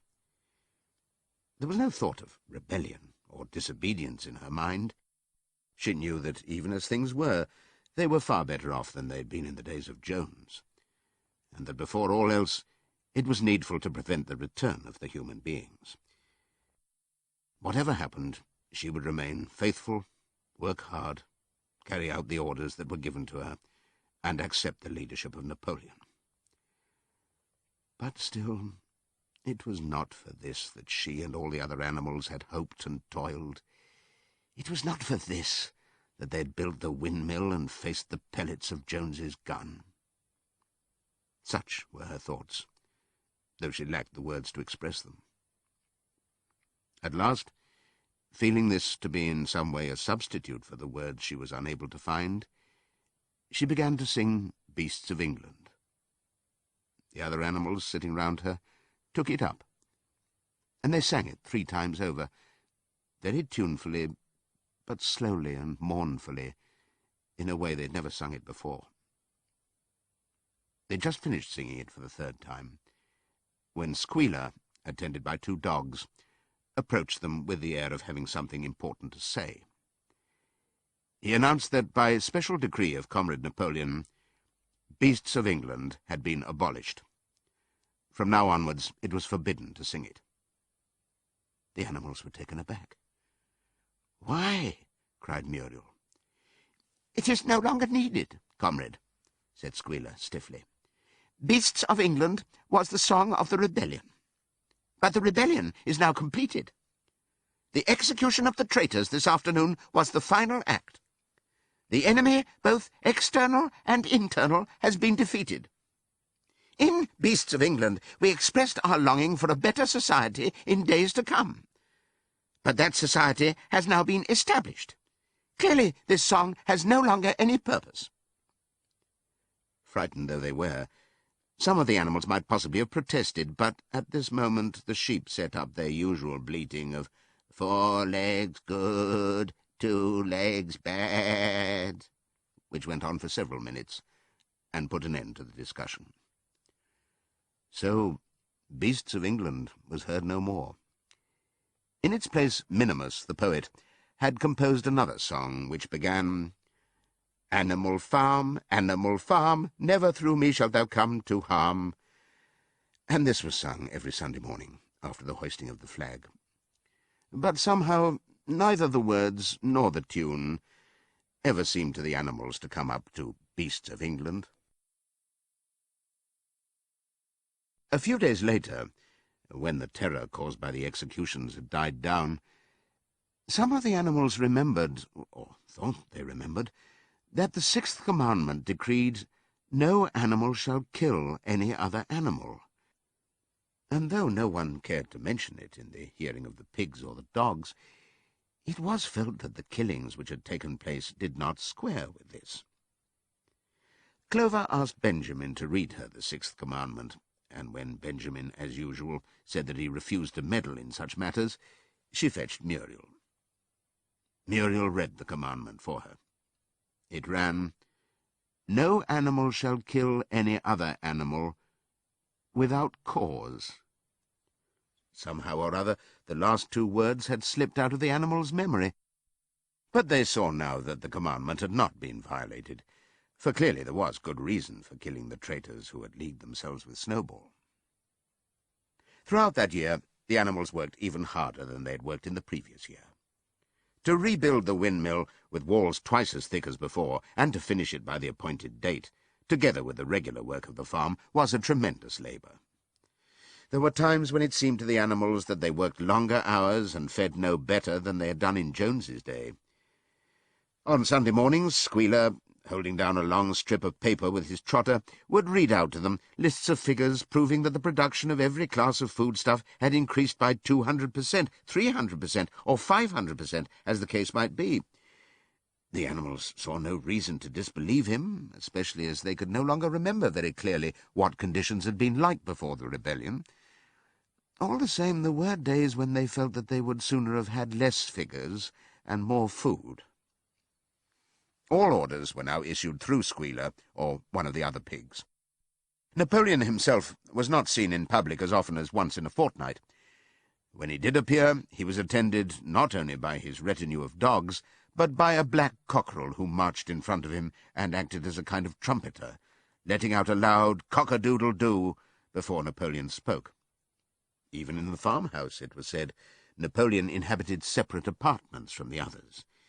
He took his meals alone, with 2 dogs to wait upon him, and always ate from the Crown Derby dinner service which had been in the glass cupboard in the drawing-room. It was also announced that the gun would be fired every year on Napoleon's birthday, as well as on the other 2 anniversaries. Napoleon was now never spoken of simply as Napoleon. He was always referred to in formal style as our leader, Comrade Napoleon, and the pigs liked to invent for him such titles as Father of all animals, Terror of mankind, Protector of the sheepfold, Duckling's friend, and the like. In his speeches, Squealer would talk with the tears rolling down his cheeks, of Napoleon's wisdom, the goodness of his heart, and the deep love he bore to all animals everywhere, even and especially the unhappy animals who still lived in ignorance and slavery on other farms. It had become usual to give Napoleon the credit for every successful achievement and every stroke of good fortune. You would often hear one hen remark to another, "Under the guidance of our leader, Comrade Napoleon, I have laid 5 eggs in 6 days." Or 2 cows, enjoying a drink at the pool, would exclaim, "Thanks to the leadership of Comrade Napoleon, how excellent this water tastes." The general feeling on the farm was expressed in a poem entitled Comrade Napoleon, which was composed by Minimus, and which ran as follows. Friend of the fatherless, fountain of happiness, lord of the swill bucket, oh, how my soul is on fire when I gaze at thy calm and commanding eye, like the sun in the sky, Comrade Napoleon. Thou art the giver of all that thy creatures love, full belly twice a day, clean straw to roll upon. Every beast, great or small, sleeps at peace in his stall. Thou watchest over all, Comrade Napoleon. Had I a sucking pig, ere he had grown as big, even as a pint bottle or as a rolling pin, he should have learned to be faithful and true to thee. Yes, his first squeak should be, Comrade Napoleon. Napoleon approved of this poem, and caused it to be inscribed on the wall of the big barn at the opposite end from the 7 Commandments. It was surmounted by a portrait of Napoleon in profile, executed by Squealer in white paint. Meanwhile, through the agency of Whymper, Napoleon was engaged in complicated negotiations with Frederick and Pilkington. The pile of timber was still unsold. Of the 2, Frederick was the more anxious to get hold of it, but he would not offer a reasonable price. At the same time, there were renewed rumours that Frederick and his men were plotting to attack Animal Farm and to destroy the windmill, the building of which had aroused furious jealousy in him. Snowball was known to be still skulking on Pinchfield Farm. In the middle of the summer, the animals were alarmed to hear that 3 hens had come forward and confessed that, inspired by Snowball, they had entered into a plot to murder Napoleon. They were executed immediately, and fresh precautions for Napoleon's safety were taken. 4 dogs guarded his bed at night, 1 at each corner, and a young pig named Pink-Eye was given the task of tasting all his food before he ate it, lest it should be poisoned. At about the same time, it was given out that Napoleon had arranged to sell the pile of timber to Mr. Pilkington. He was also going to enter into a regular agreement for the exchange of certain products between Animal Farm and Foxwood. The relations between Napoleon and Pilkington, though they were only conducted through Whymper, were now almost friendly. The animals distrusted Pilkington as a human being, but greatly preferred him to Frederick, whom they both feared and hated. As the summer wore on, and the windmill neared completion, the rumours of an impending treacherous attack grew stronger and stronger. Frederick, it was said, intended to bring against them 20 men, all armed with guns, and he had already bribed the magistrates and police, so that if he could once get hold of the title deeds of Animal Farm, they would ask no questions. Moreover, terrible stories were leaking out from Pinchfield about the cruelties that Frederick practised upon his animals.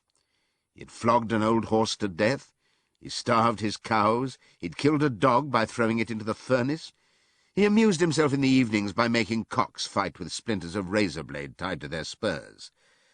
The animals' blood boiled with rage when they heard of these things being done to their comrades, and sometimes they clamoured to be allowed to go out in a body and attack Pinchfield Farm, drive out the humans, and set the animals free.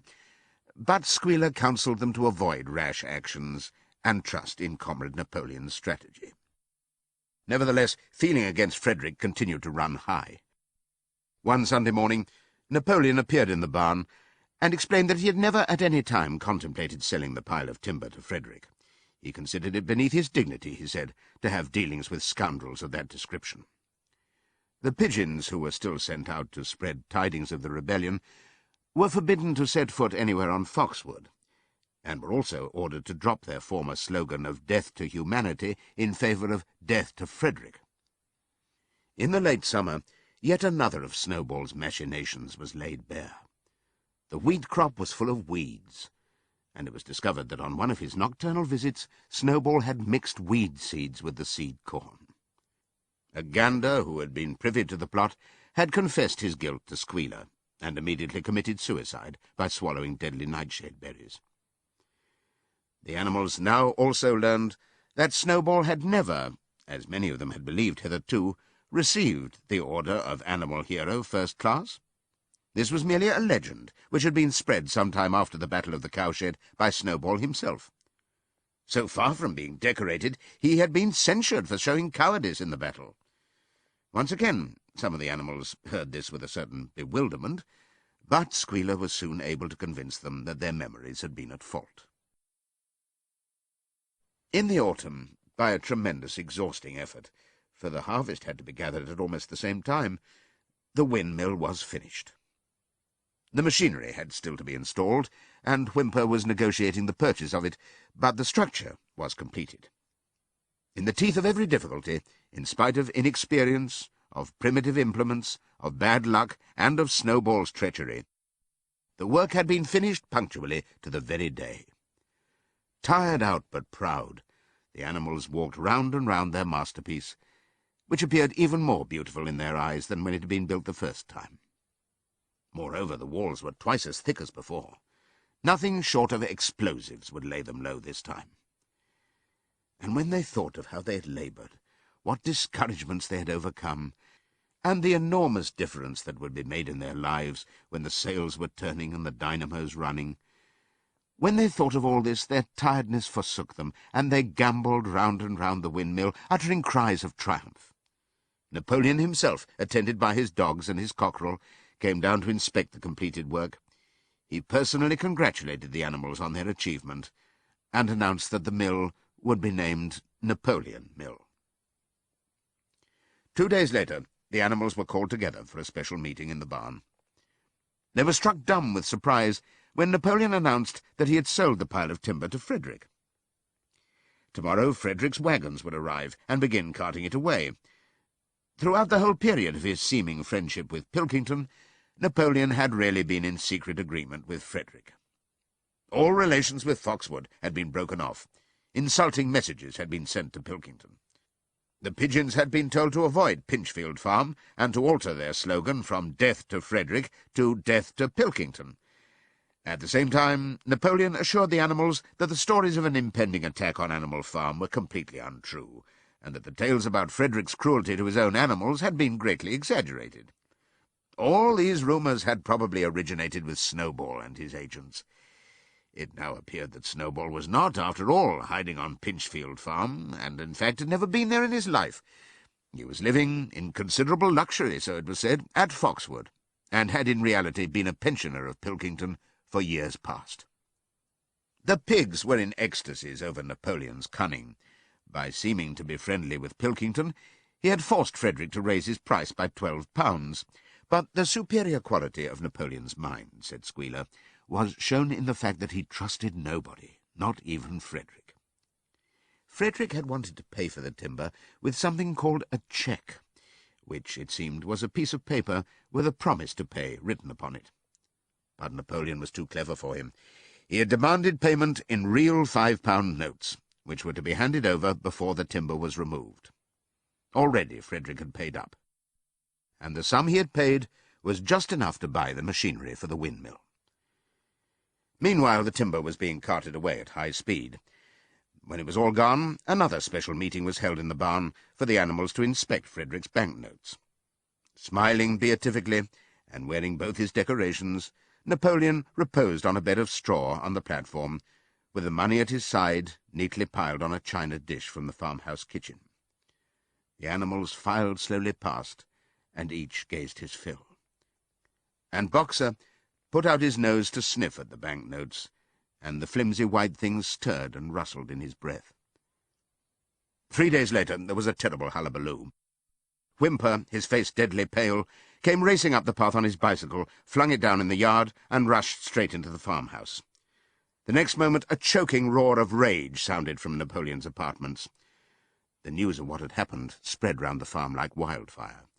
The bank notes were forgeries. Frederick had got the timber for nothing. Napoleon called the animals together immediately, and in a terrible voice pronounced the death sentence upon Frederick.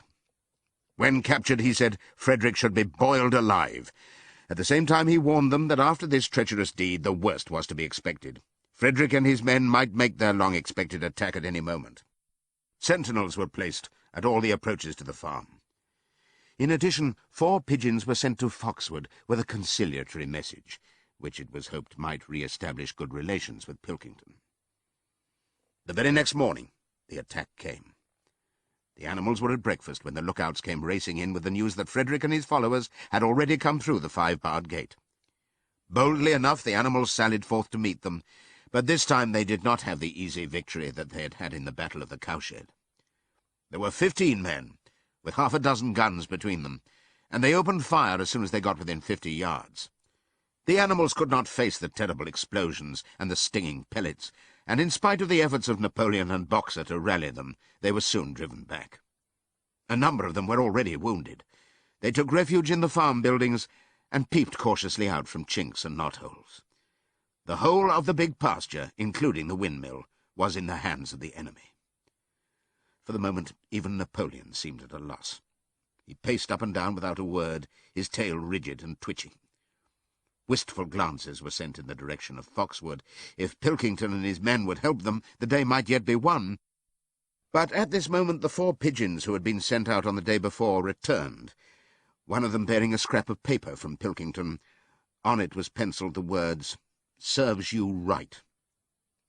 Meanwhile, Frederick and his men had halted about the windmill. The animals watched them, and a murmur of dismay went round. 2 of the men had produced a crowbar and a sledgehammer. They were going to knock the windmill down. "Impossible!" cried Napoleon. "We have built the walls far too thick for that. They could not knock it down in a week. Courage, comrades!" But Benjamin was watching the movements of the men intently. The 2 with the hammer and the crowbar were drilling a hole near the base of the windmill. Slowly, and with an air almost of amusement, Benjamin nodded his long muzzle. "I thought so," he said. "Do you not see what they're doing? In another moment they're going to pack blasting powder into that hole." Terrified, the animals waited. It was impossible now to venture out of the shelter of the buildings. After a few minutes, the men were seen to be running in all directions. Then there was a deafening roar. The pigeons swirled into the air, and all the animals, except Napoleon, flung themselves flat on their bellies and hid their faces. When they got up again, a huge cloud of black smoke was hanging where the windmill had been.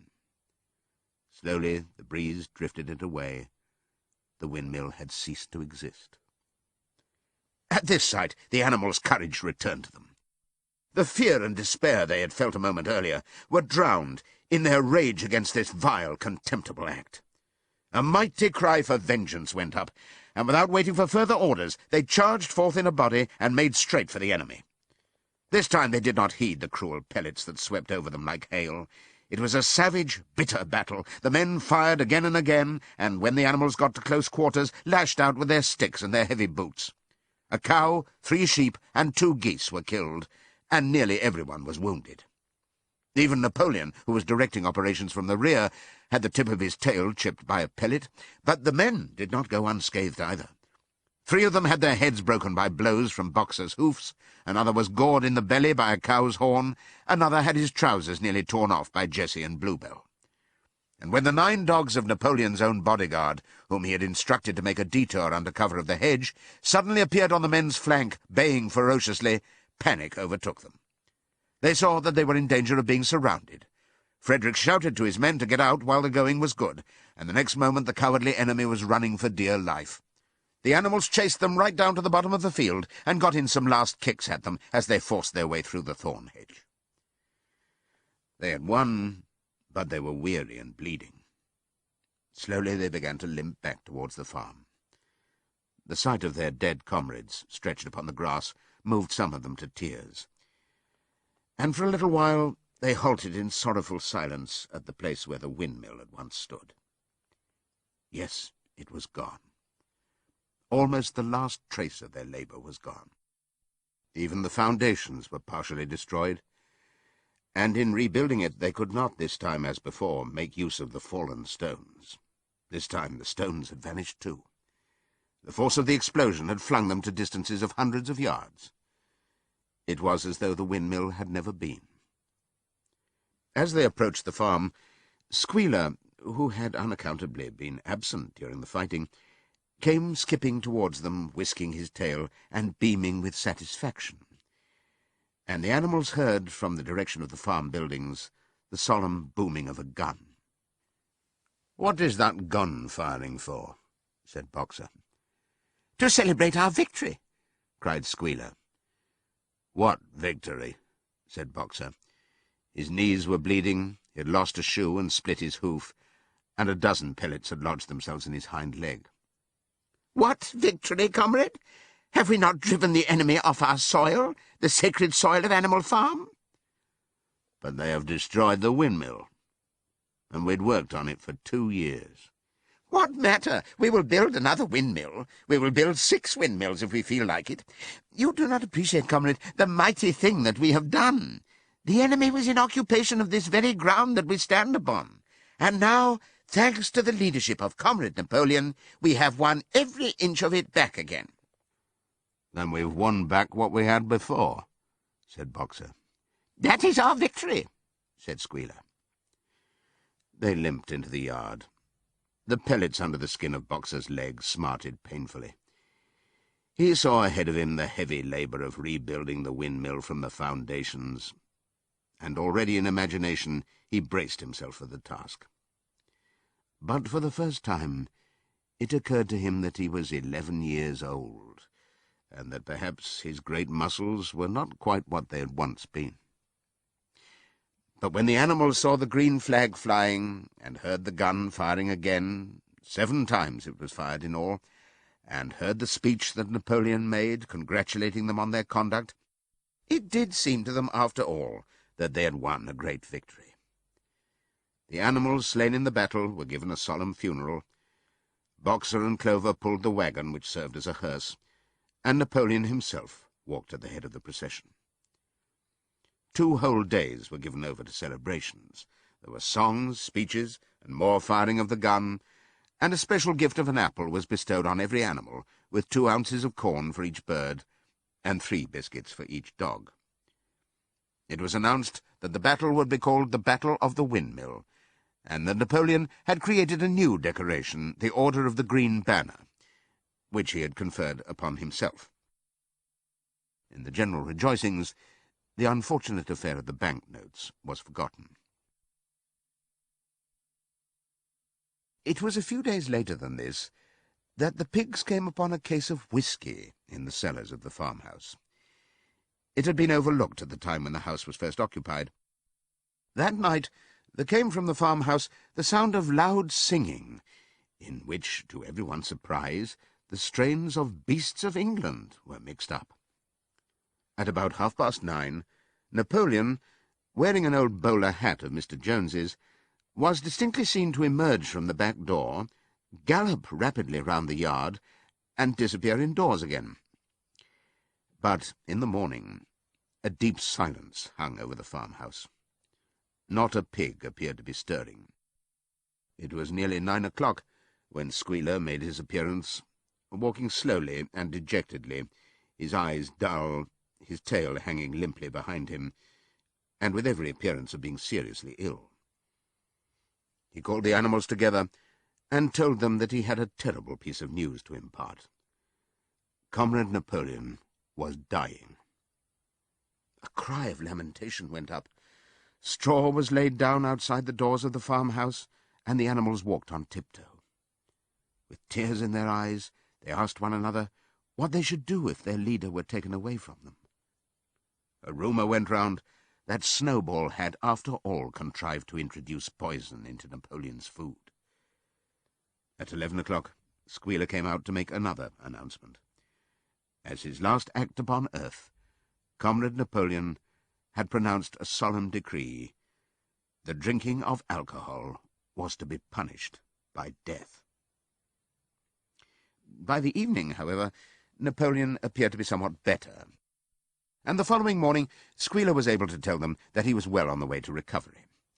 By the evening of that day, Napoleon was back at work, and on the next day it was learned that he had instructed Wimber to purchase in Willingdon some booklets on brewing and distilling. A week later, Napoleon gave orders that the small paddock beyond the orchard, which it had previously been intended to set aside as a grazing ground for animals who were past work, was to be ploughed up. It was given out that the pasture was exhausted and needed reseeding, but it soon became known that Napoleon intended to sow it with barley. About this time there occurred a strange incident which hardly anyone was able to understand. One night, at about 12 o'clock, there was a loud crash in the yard, and the animals rushed out of their stalls. It was a moonlit night. At the foot of the end wall of the big barn, where the 7 commandments were written, there lay a ladder, broken in 2 pieces. Squealer, temporarily stunned, was sprawling beside it, and near at hand there lay a lantern, a paintbrush, and an overturned pot of white paint. The dogs immediately made a ring round Squealer, and escorted him back to the farmhouse as soon as he was able to walk. None of the animals could form any idea as to what this meant, except old Benjamin, who nodded his muzzle with a knowing air, and seemed to understand, but would say nothing. But a few days later, Muriel, reading over the 7 commandments to herself, noticed that there was yet another of them which the animals had remembered wrong. They had thought that the 5th commandment was, "No animal shall drink alcohol," but there were 2 words that they'd forgotten. Actually, the commandment read, "No animal shall drink alcohol to excess." Boxer's split hoof was a long time in healing.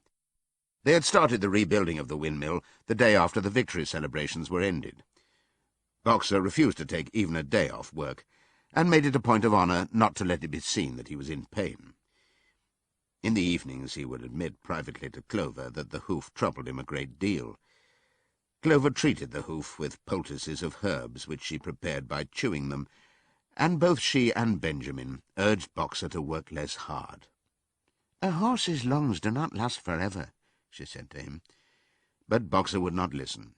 He had, he said, only one real ambition left, to see the windmill well under way before he reached the age for retirement. At the beginning, when the laws of Animal Farm were first formulated, the retiring age had been fixed for horses and pigs at 12, for cows at 14, for dogs at 9, for sheep at 7, and for hens and geese at 5. Liberal old-age pensions had been agreed upon. As yet, no animal had actually retired on pension, but of late the subject had been discussed more and more. Now that the small field beyond the orchard had been set aside for barley, it was rumoured that a corner of the large pasture was to be fenced off and turned into a grazing ground for superannuated animals. For a horse, it was said, the pension would be 5 pounds of corn a day, and, in winter, 15 pounds of hay, with a carrot or possibly an apple on public holidays. Boxer's 12th birthday was due in the late summer of the following year. Meanwhile, life was hard. The winter was as cold as the last one had been, and food was even shorter. Once again all rations were reduced except those of the pigs and the dogs.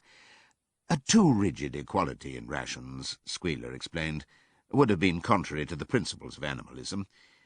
In any case, he had no difficulty in proving to the other animals that they were not, in reality, short of food, whatever the appearances might be. For the time being, certainly, it had been found necessary to make a readjustment of rations. Squealer always spoke of it as a readjustment, never as a reduction, but in comparison with the days of Jones, the improvement was enormous. Reading out the figures in a shrill, rapid voice, he proved to them in detail that they had more oats, more hay, more turnips than they'd had in Jones's day, that they worked shorter hours, that their drinking water was of better quality, that they lived longer, that a larger proportion of their young ones survived infancy, and that they had more straw in their stalls and suffered less from fleas. The animals believed every word of it. Truth to tell, Jones and all he stood for had almost faded out of their memories.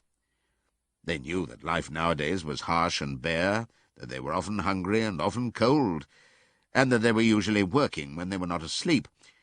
But doubtless it had been worse in the old days. They were glad to believe so. Besides, in those days they had been slaves, and now they were free, and that made all the difference, as Squealer did not fail to point out. There were many more mouths to feed now. In the autumn, the 4 sows had all littered about simultaneously, producing 31 young pigs between them. The young pigs were piebald, and as Napoleon was the only boar on the farm, it was possible to guess at their parentage.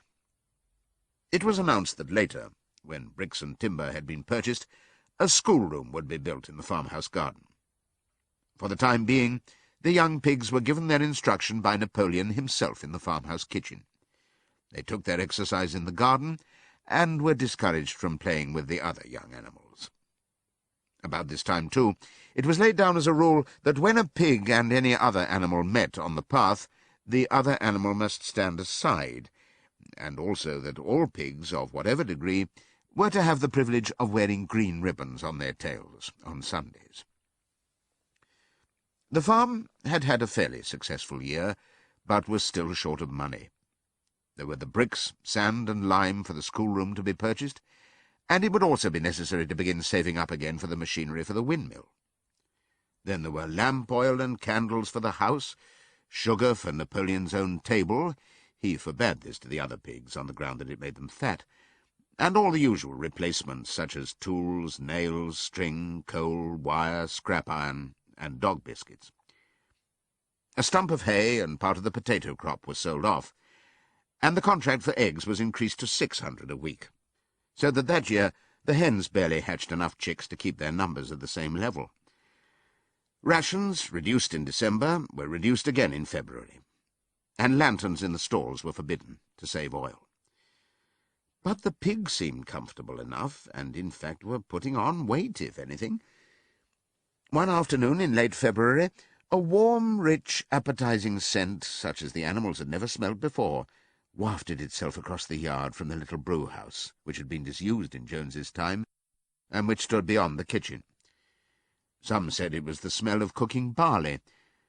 The animals sniffed the air hungrily and wondered whether a warm mash was being prepared for their supper.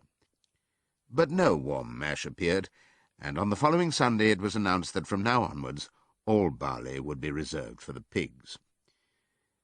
The field beyond the orchard had already been sown with barley, and the news soon leaked out that every pig was now receiving a ration of a pint of beer daily, with half a gallon for Napoleon himself, which was always served to him in the Crown Derby soup tureen.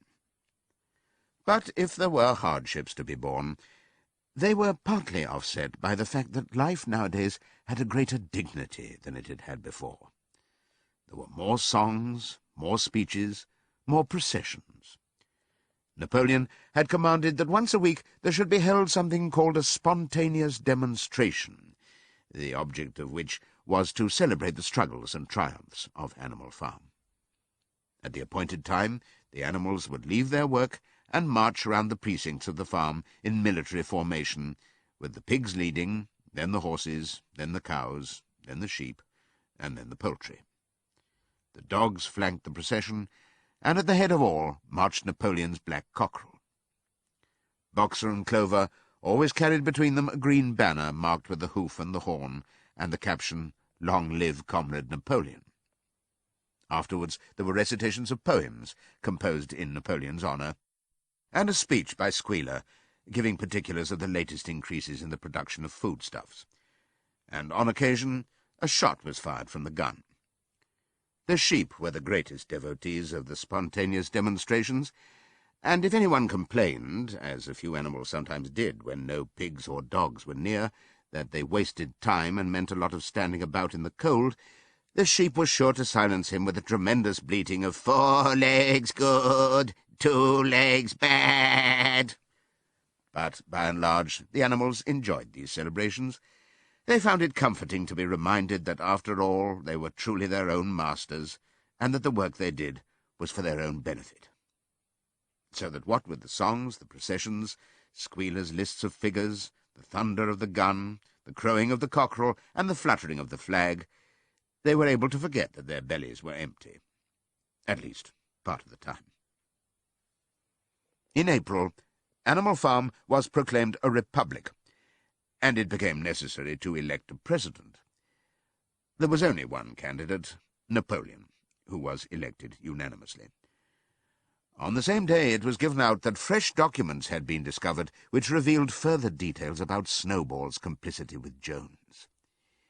It now appeared that Snowball had not, as the animals had previously imagined, merely attempted to lose the battle of the cowshed by means of a stratagem, but had been openly fighting on Jones's side. In fact, it was he who had actually been the leader of the human forces, and had charged into battle with the words "Long live humanity" on his lips. The wounds on Snowball's back, which a few of the animals still remembered to have seen, had been inflicted by Napoleon's teeth. In the middle of the summer, Moses the raven suddenly reappeared on the farm, after an absence of several years. He was quite unchanged, still did no work, and talked in the same strain as ever about Sugar Candy Mountain. He would perch on a stump, flap his black wings, and talk by the hour to anyone who would listen.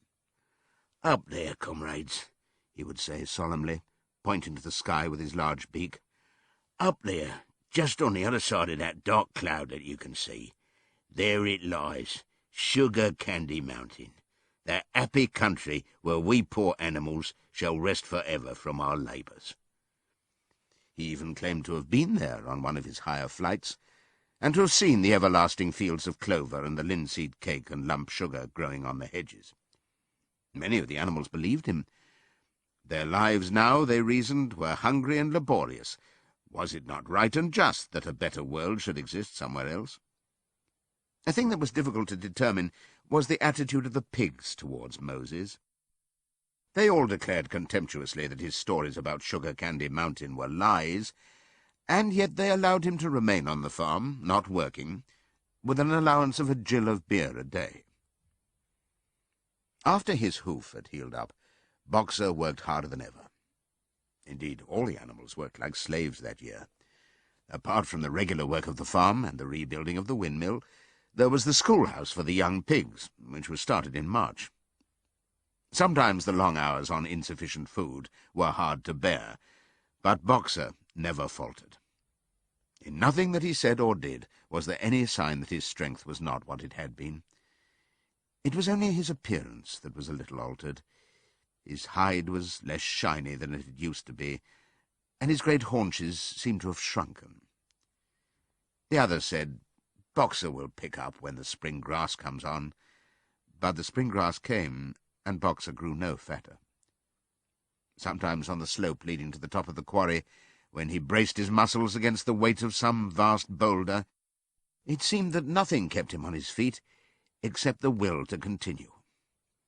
At such times his lips were seen to form the words, "I will work harder." He had no voice left. Once again Clover and Benjamin warned him to take care of his health, but Boxer paid no attention. His 12th birthday was approaching. He did not care what happened, so long as a good store of stone was accumulated before he went on pension.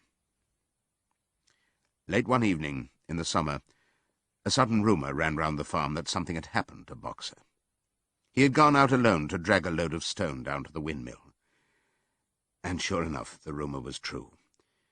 A few minutes later, 2 pigeons came racing in with the news, "Boxer has fallen. He's lying on his side and can't get up."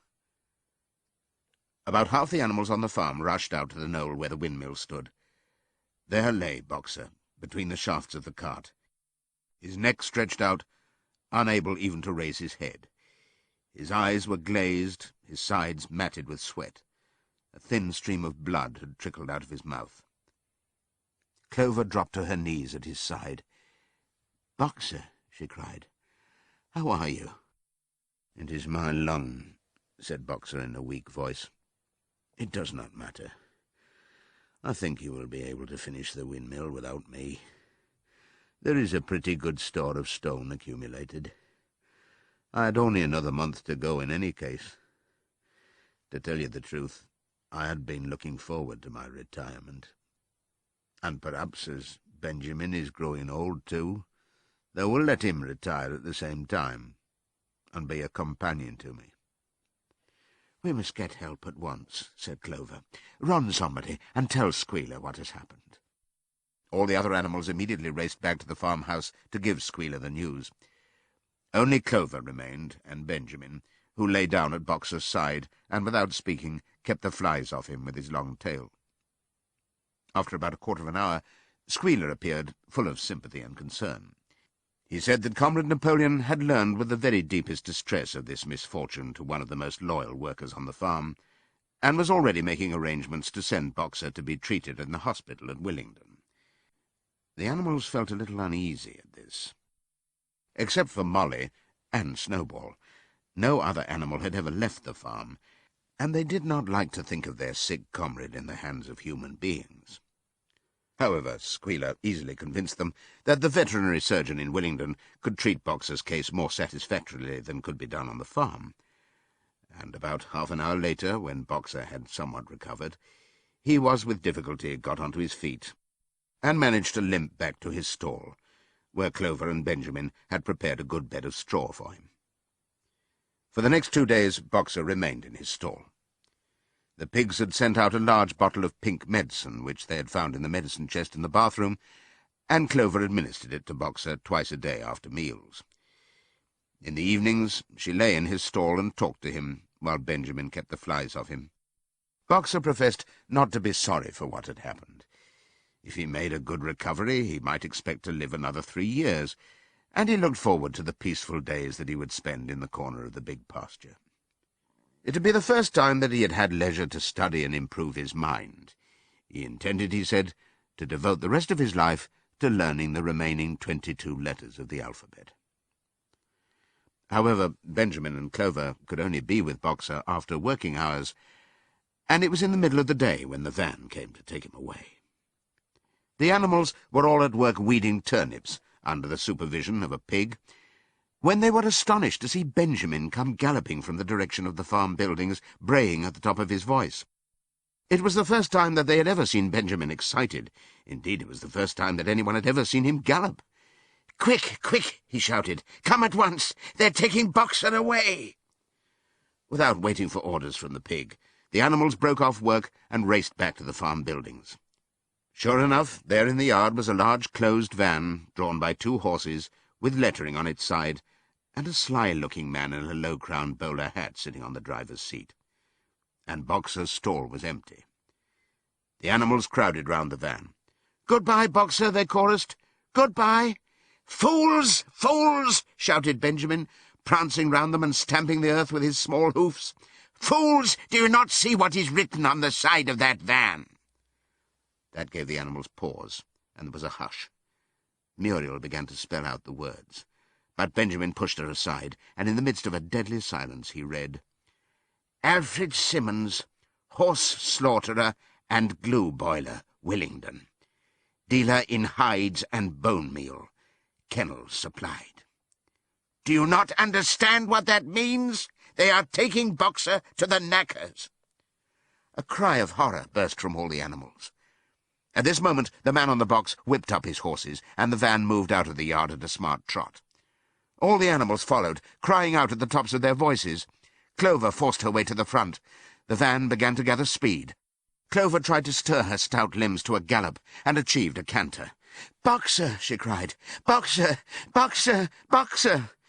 And just at this moment, as though he had heard the uproar outside, Boxer's face with the white stripe down his nose appeared at the small window at the back of the van. "Boxer!" cried Clover in a terrible voice. "Boxer, get out! Get out quickly! They are taking you to your death!" All the animals took up the cry of, "Get out, Boxer, get out!" But the van was already gathering speed and drawing away from them.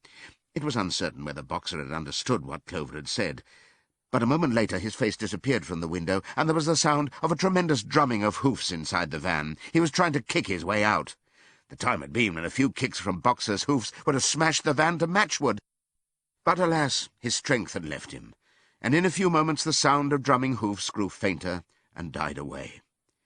In desperation the animals began appealing to the 2 horses which drew the van to stop. "Comrades, comrades," they shouted, "don't take your own brother to his death." But the stupid brutes, too ignorant to realize what was happening, merely set back their ears and quickened their pace. Boxer's face did not reappear at the window. Too late, someone thought of racing ahead and shutting the 5-barred gate, but in another moment the van was through it and rapidly disappearing down the road. Boxer was never seen again.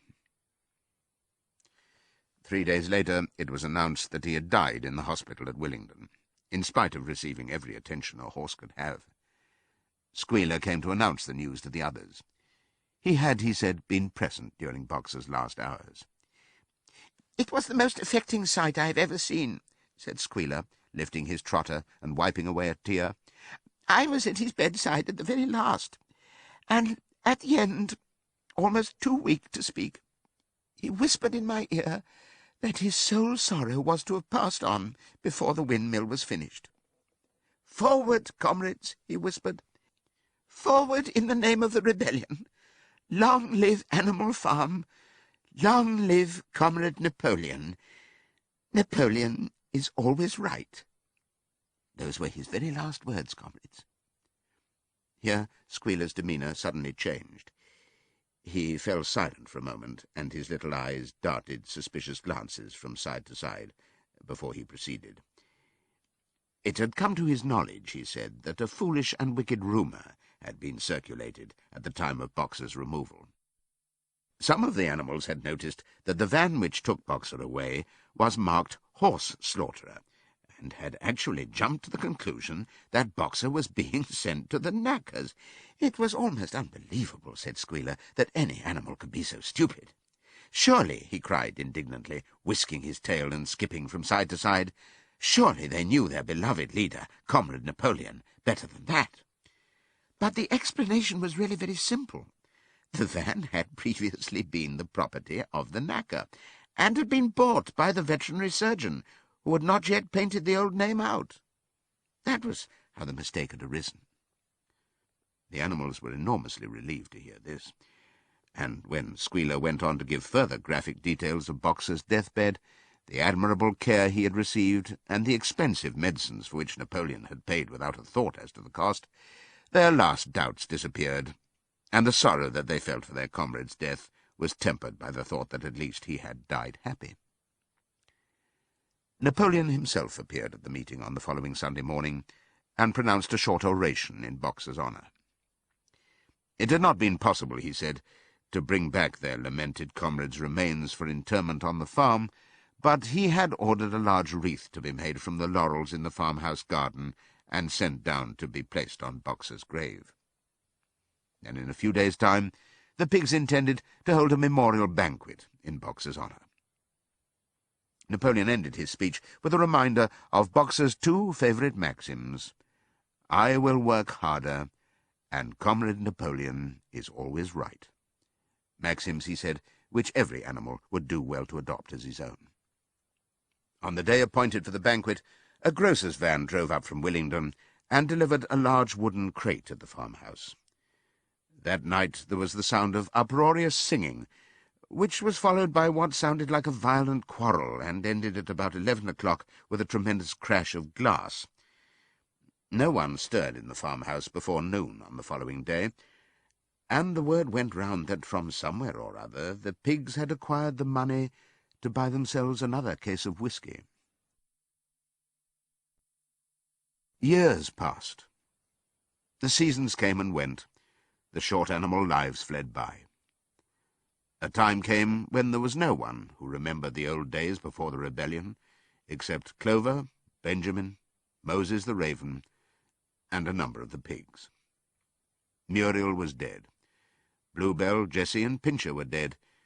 Jones, too, was dead. He had died in an inebriate's home in another part of the county. Snowball was forgotten. Boxer was forgotten, except by the few who had known him.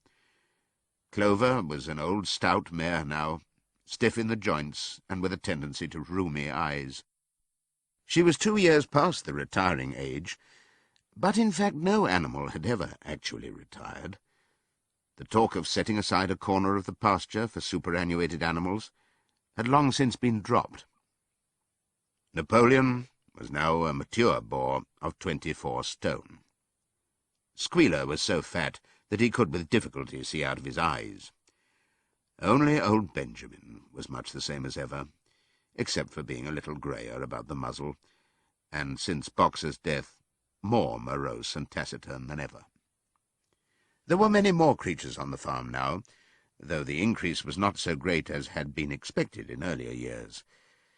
Many animals had been born to whom the rebellion was only a dim tradition, passed on by word of mouth, and others had been bought who had never heard mention of such a thing before their arrival. The farm possessed 3 horses now, besides Clover. They were fine upstanding beasts, willing workers, and good comrades, but very stupid. None of them proved able to learn the alphabet beyond the letter B. They accepted everything that they were told about the rebellion, and the principles of animalism, especially from Clover, for whom they had an almost filial respect, but it was doubtful whether they understood very much of it. The farm was more prosperous now, and better organized. It had even been enlarged by 2 fields which had been bought from Mr. Pilkington. The windmill had been successfully completed at last, and the farm possessed a threshing machine and a hay elevator of its own, and various new buildings had been added to it. Whymper had bought himself a dog-cart. The windmill, however, had not after all been used for generating electrical power. It was used for milling corn, and brought in a handsome money profit. The animals were hard at work building yet another windmill. When that one was finished, so it was said, the dynamos would be installed. But the luxuries of which Snowball had once taught the animals to dream, the stalls with electric light and hot and cold water, and the 3-day week, were no longer talked about. Napoleon had denounced such ideas as contrary to the spirit of animalism. The truest happiness, he said, lay in working hard and living frugally. Somehow it seemed as though the farm had grown richer without making the animals themselves any richer, except, of course, for the pigs and the dogs. Perhaps this was partly because there were so many pigs and so many dogs. It was not that these creatures did not work after their fashion. There was, as Squealer was never tired of explaining, endless work in the supervision and organization of the farm. Much of this work was of a kind that the other animals were too ignorant to understand. For example, Squealer told them that the pigs had to expend enormous labours every day upon mysterious things called files, reports, minutes, and memoranda. These were large sheets of paper which had to be closely covered with writing, and as soon as they were so covered, they were burnt in the furnace. This was of the highest importance for the welfare of the farm, Squealer said. But still neither pigs nor dogs produced any food by their own labour, and there were very many of them, and their appetites were always good. As for the others, their life, so far as they knew, was as it had always been. They were generally hungry, they slept on straw, they drank from the pool, they laboured in the fields. In winter they were troubled by the cold, and in summer by the flies. Sometimes the older ones among them racked their dim memories and tried to determine whether in the early days of the rebellion, when Jones's expulsion was still recent, things had been better or worse than now. They could not remember. There was nothing with which they could compare their present lives. They had nothing to go upon except Squealer's lists of figures, which invariably demonstrated that everything was getting better and better. The animals found the problem insoluble. In any case, they had little time for speculating on such things now. Only old Benjamin professed to remember every detail of his long life, and to know that things never had been, nor ever could be, much better or much worse. Hunger, hardship, and disappointment being, so he said, the unalterable law of life. And yet the animals never gave up hope.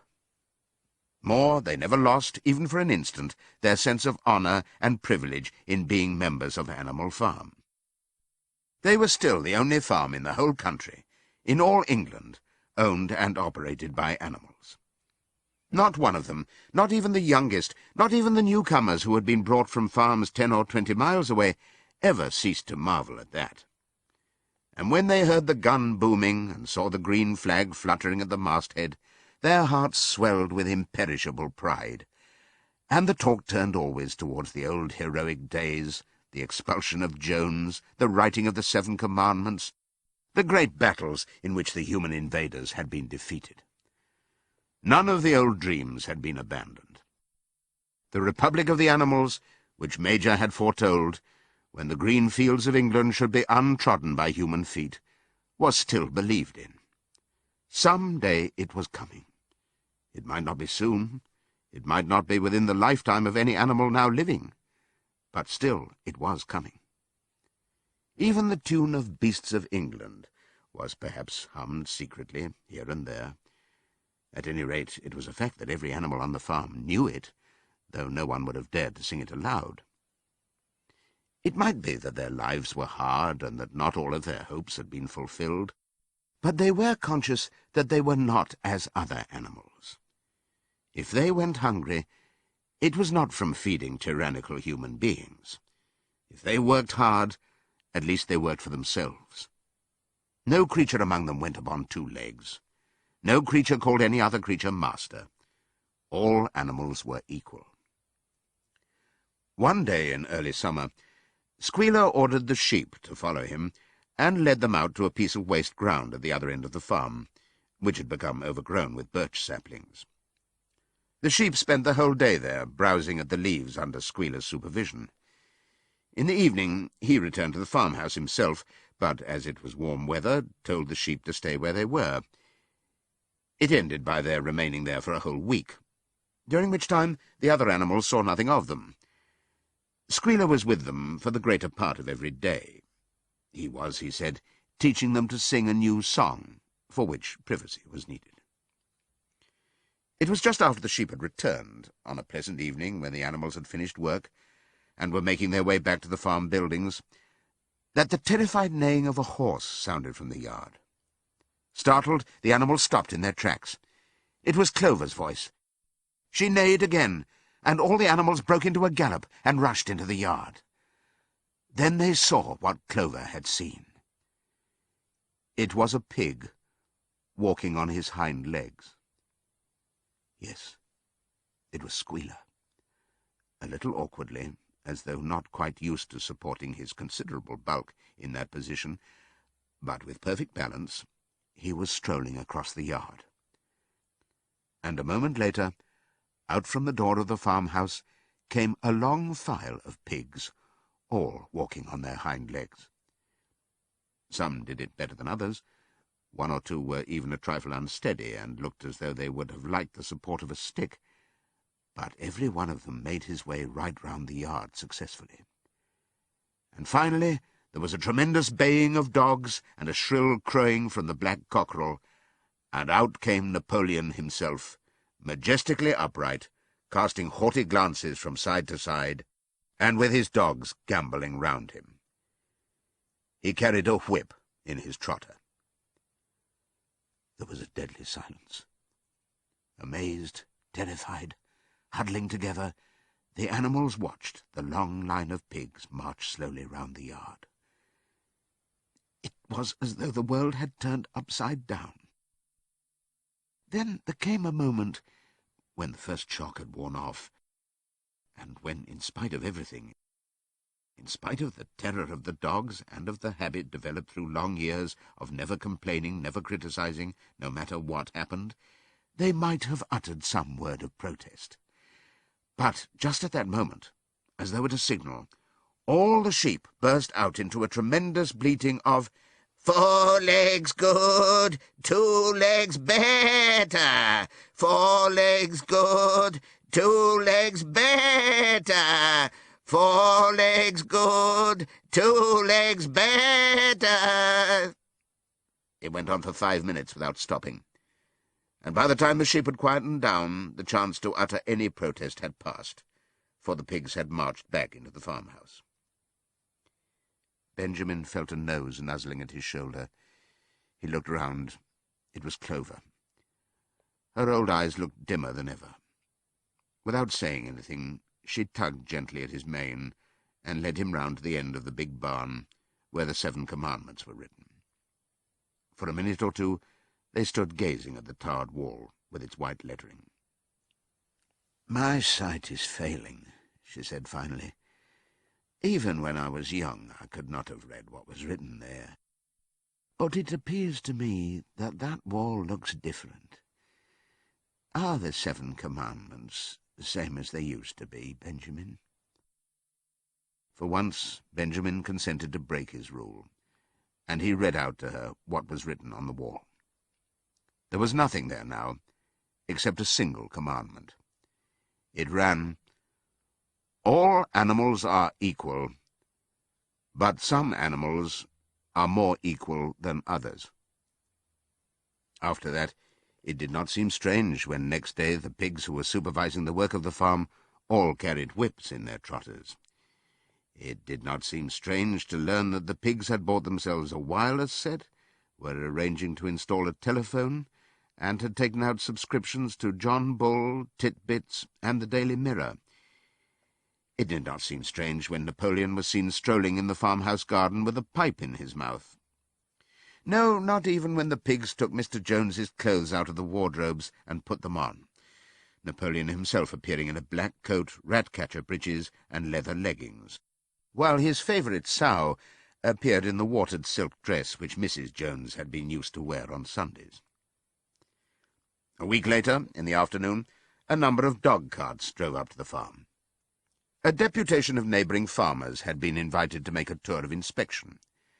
They were shown all over the farm, and expressed great admiration for everything they saw, especially the windmill. The animals were weeding the turnip field. They worked diligently, hardly raising their faces from the ground, and not knowing whether to be more frightened of the pigs or of the human visitors. That evening, loud laughter and bursts of singing came from the farmhouse, and suddenly, at the sound of the mingled voices, the animals were stricken with curiosity. What could be happening in there, now that for the first time animals and human beings were meeting on terms of equality? With one accord, they began to creep, as quietly as possible, into the farmhouse garden. At the gate they paused, half frightened to go on, but Clover led the way in. They tiptoed up to the house, and such animals as were tall enough peered in at the dining-room window. There, round the long table, sat half a dozen farmers and half a dozen of the more eminent pigs, Napoleon himself occupying the seat of honour at the head of the table. The pigs appeared completely at ease in their chairs. The company had been enjoying a game of cards, but had broken off for the moment, evidently in order to drink a toast. A large jug was circulating, and the mugs were being refilled with beer. No one noticed the wondering faces of the animals that gazed in at the window. Mr. Pilkington of Foxwood had stood up, his mug in his hand. In a moment, he said, he would ask the present company to drink a toast. But before doing so, there were a few words that he felt it incumbent upon him to say. It was a source of great satisfaction to him, he said, and he was sure to all others present, to feel that a long period of mistrust and misunderstanding had now come to an end.